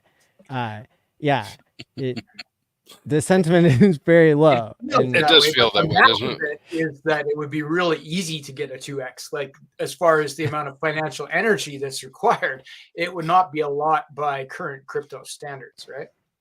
Correct. Yeah. Yeah. So having a mismatch there is maybe a better setup than when everybody's believing 100 or 1000x out of the gate. Yeah, negative feelings, but positive fundamentals is like the best investment combo if you can get it, right? Like everybody says this thing is bad, but when you look at the details, it's not bad. It's actually really good. It has this huge amount of influencers. It has this huge amount of community, right? Like, and so on and so forth. And you could apply that same doctrine to like a lot of investing formats, right? Like with stock markets or what have you. But, when you look at the pulse chain, you look at how low the price is. But why are all these people still talking about it? But why are all these people still building on it? But why is everybody still talking about this founder who hasn't actually said very many public things or hasn't been on a stream for a long time?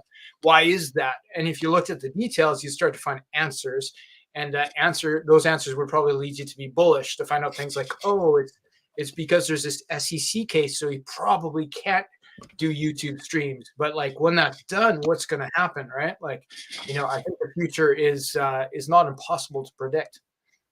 I agree with what you're saying, and then it concerns me when I see like these people posting these really popular posts that are saying like, oh, we already won against the SEC, blah blah blah, and it's like, oh no, we haven't. I don't think we've already won. But that I don't know. It's not really for me to say because I don't know anything that anybody else doesn't, except what like people like Nuclear Herbs posts, which is like, oh yeah, like we really don't know what's gonna happen. It's up to the judge, and the judge hasn't seen everything yet. So I think we can look at some things though, and I think the most interesting thing to me is just the idea of it being done. Like I don't really care necessarily whether we win or Richard wins or loses. It's more that it's over, and if there's a fine, he can pay the fine. That the guy's not poor, to the best of my knowledge, and then maybe he can show up for work again and start streaming, and that will actually be the win, right?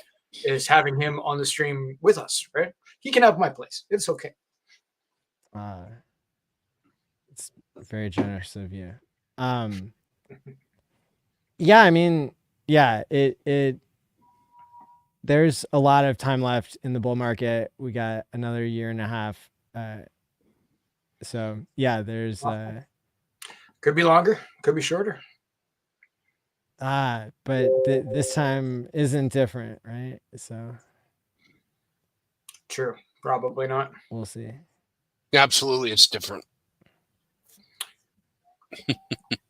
I have some breaking news here from Somi. He says that the Bank of Japan has pivoted already. No more rate hikes, and that the money printing will continue. Ooh. So we're good. Wow. Number go up.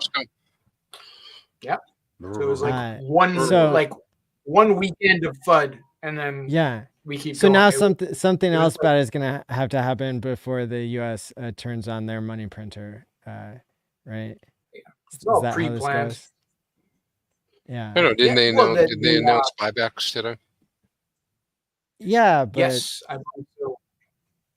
Yeah, but what about like stimmy checks? Like where are those? Well, I don't know. I guess we get into territory I can't really comment on, but I mean, didn't get them before. We had it this one time, but what do those buybacks mean though, ChrispyMan? I saw Dylan from Fox. He did a post about that, but I didn't really understand what it was exactly.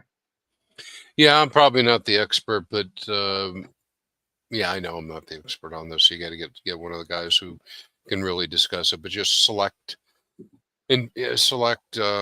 financial instruments they agree to buy back or buy with new money, right? So they print money because where else they get it from? They don't have anywhere else, right?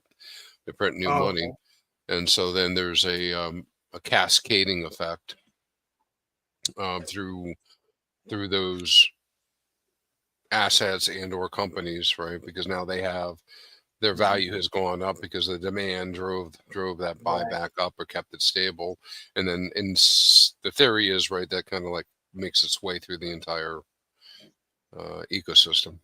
So the government prints money, and then they use that money to buy existing stocks from other companies, which then pumps the entire market. Yeah, and or securities, I guess. Like I said, I can't really fully explain it to you, but that's my understanding.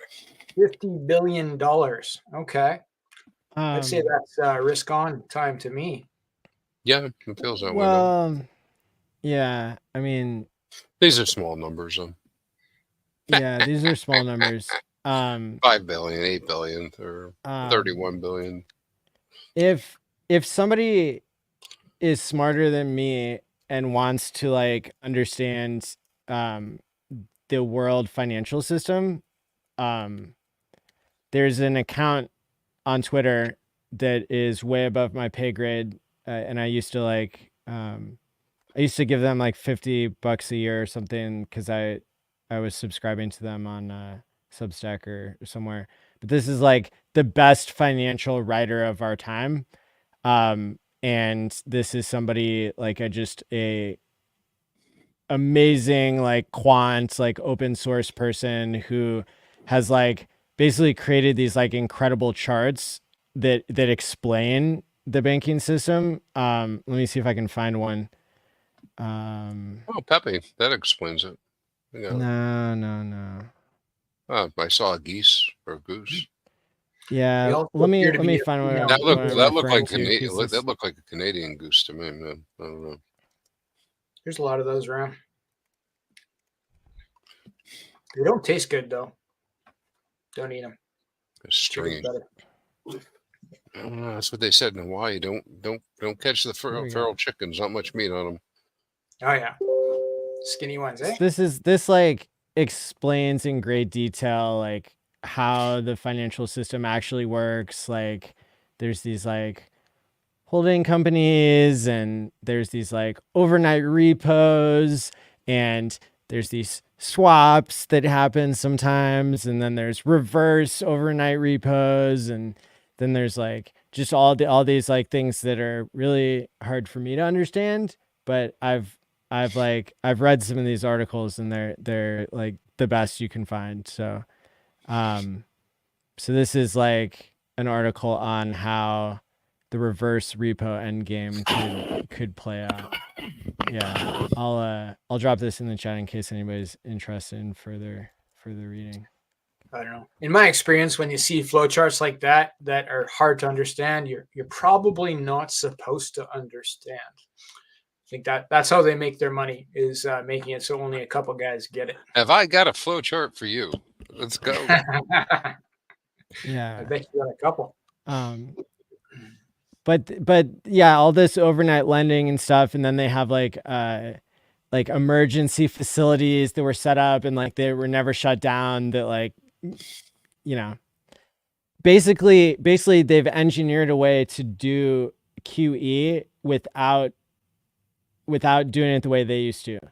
And when all this stuff blew up last year, you know, whenever Coinbase stopped redeeming USDC for a weekend, and like Silicon Valley Bank and all these other banks blew up, they had to adjust, you know, something in the bond market basically to plug, you know, the hole in the plumbing of the world financial system. But basically, if I gave you one takeaway of this this quant,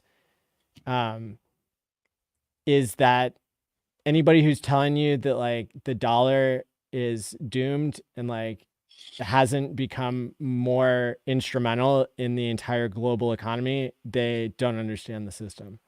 Because you know, for all like the BRICS headlines that there's actual money flows that prove that that the dollar is like deeper than ever within the world financial system, which people could see as a bad thing or a good thing. But in crypto, we're here for the transparency and all that. America. That's right. I'm here for the tech. Yeah. Yeah, and you thought Hex was complicated. I don't know. I'm pretty good at flowcharts and stuff usually, but I do find that sometimes when people show you flowcharts and they explain with their big words and they make it sound all fancy, but the dots don't actually seem to connect, that it can be a trick where you're not supposed to understand. You know, it's just meant to impress you, not meant to inform you. But it's not always the case. Things can be complicated. I understood it like 2 or 3 years ago, but I think this particular writer has evolved and like become more sarcastic, and yeah, so it's a little bit hard to follow. But at the end of the day,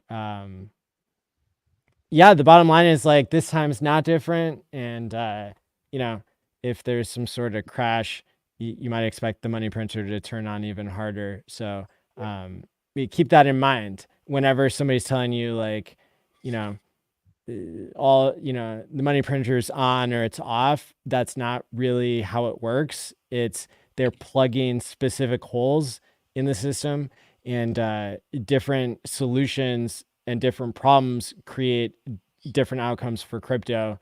That in general, it all keeps moving towards they're printing more dollars one way or another, no matter how they're characterizing that. And that causes the value of crypto to go up because the value of the dollar's going down.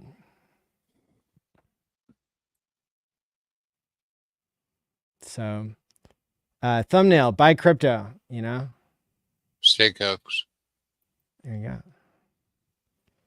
Buy crypto.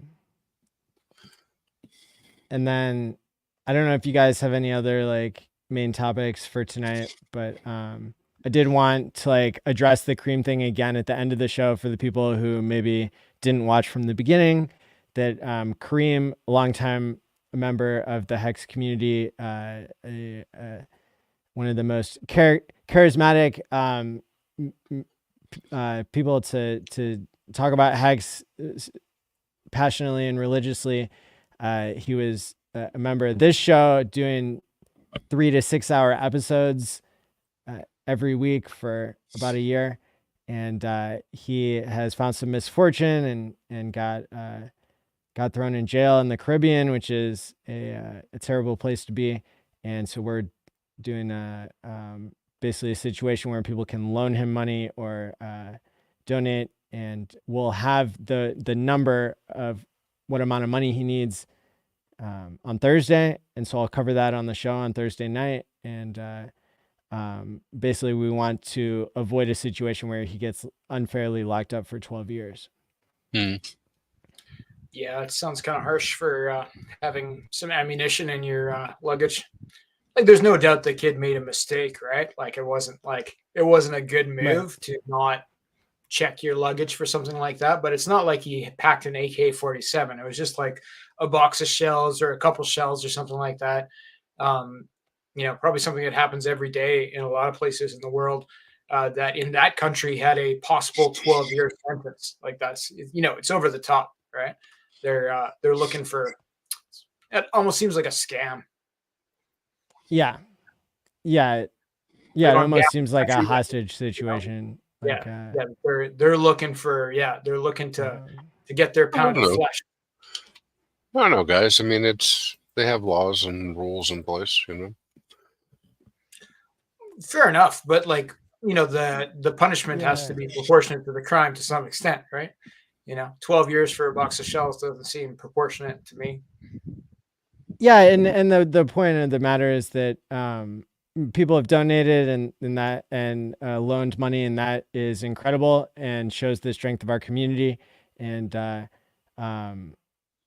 so we'll check in on that on Thursday and make sure we do everything we can to help Karim, who is a hard worker, one of the hardest working Hexicans we have, and somebody who believed so much in the Hex system that he time locked all of his money with no regard for the present. So I feel for him there. So we're going to try to help him out. See what we can do. I bet you it'll turn out okay. If enough people can, chip in a couple bucks, it'll probably he'll get out without spending 12 years there. Yeah, that's what Papa B was saying too. I don't want to make a comment, I guess, on the possible punishment and whatnot. I know that they did change the laws recently. Oh, I actually have been following that news for a long time way before this happened, because there have been several Americans who got picked up down there, for accidentally bringing ammunition, to the island. I'm hopeful it'll work out. We need to find out more information. He needs to get more information. Yes. The law moves slow there. I wouldn't. I'm not landing negatively against Turks and Caicos. I mean, actually, it's a small enough place we could onboard the whole island, and it would probably be pretty good for the folks there if we did that. Maybe that's the opportunity, right? Yeah. But yeah, pay the bribes in Hex. Is that what you're saying? No bribes. No. But yeah, anyways. But it's a pretty small place if you haven't been there before. It's I don't know how exactly the size, but I mean regional airport like stuff. We're talking like you flew into one of the small airports down south in like South Carolina or North Carolina. I mean, it's that kind of small. It's not like this is some huge international deal. I'm certain everything will get worked out, but it sucks, I think it sucks because you got to go through whatever they do, for their due process. Yeah, and I don't know like how much they discriminate against people from Africa there either, or how this particular judge too. So I'm sympathetic. Well, it's a valid concern. That's a valid concern, but I wouldn't jump not to being American. I wouldn't jump to the. I would definitely believe that Americans probably have a little bit more power, in the State Department, all that kind of stuff. But I wouldn't jump to any conclusions about discrimination or anything else like that, because I think that my impression of things have been very fair down there. So, Okay. and in fact, leaning positively with free Karim would be better than making negative assumptions, right? Because let's get him cleared out. And I wish him all the luck. And like Hex Monkey's saying, Papa B was saying this too.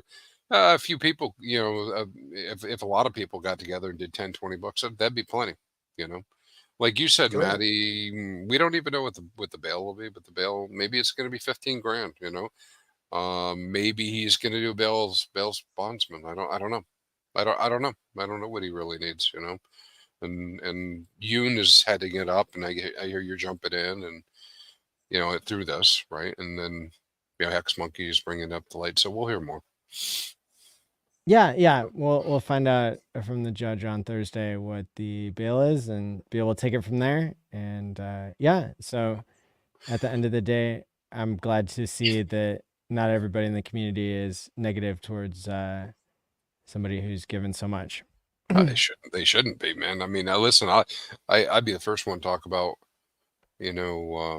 Karim, though I haven't. I can, so I can say, hey, listen, when we were, I wasn't streaming or anything, and I was just another person, talking to him, and he'd give me answers and feedback and respond, and met him a couple times. So yeah, he's a good guy. I mean, nothing negative that I had seen at all, right?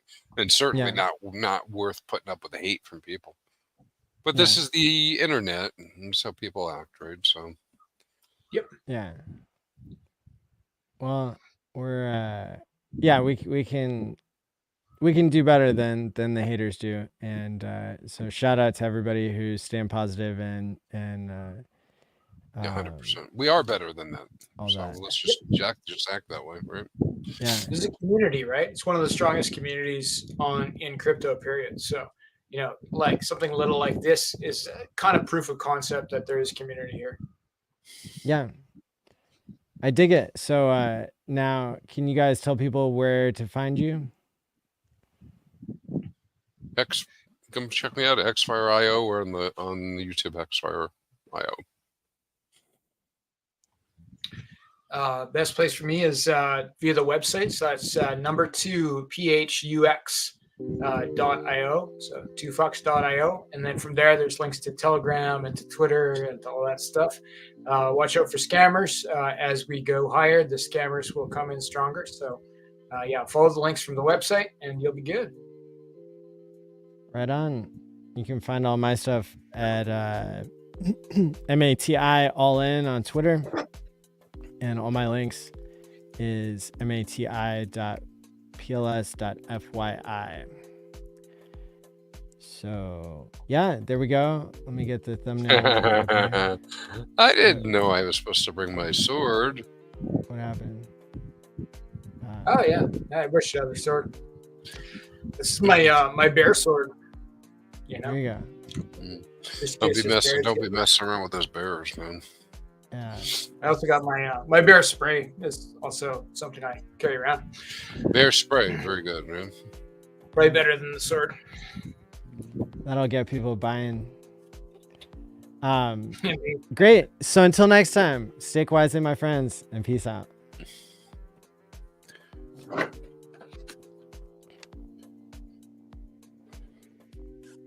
If Toby was here, he'd have something pithy to say. Yeah. Or he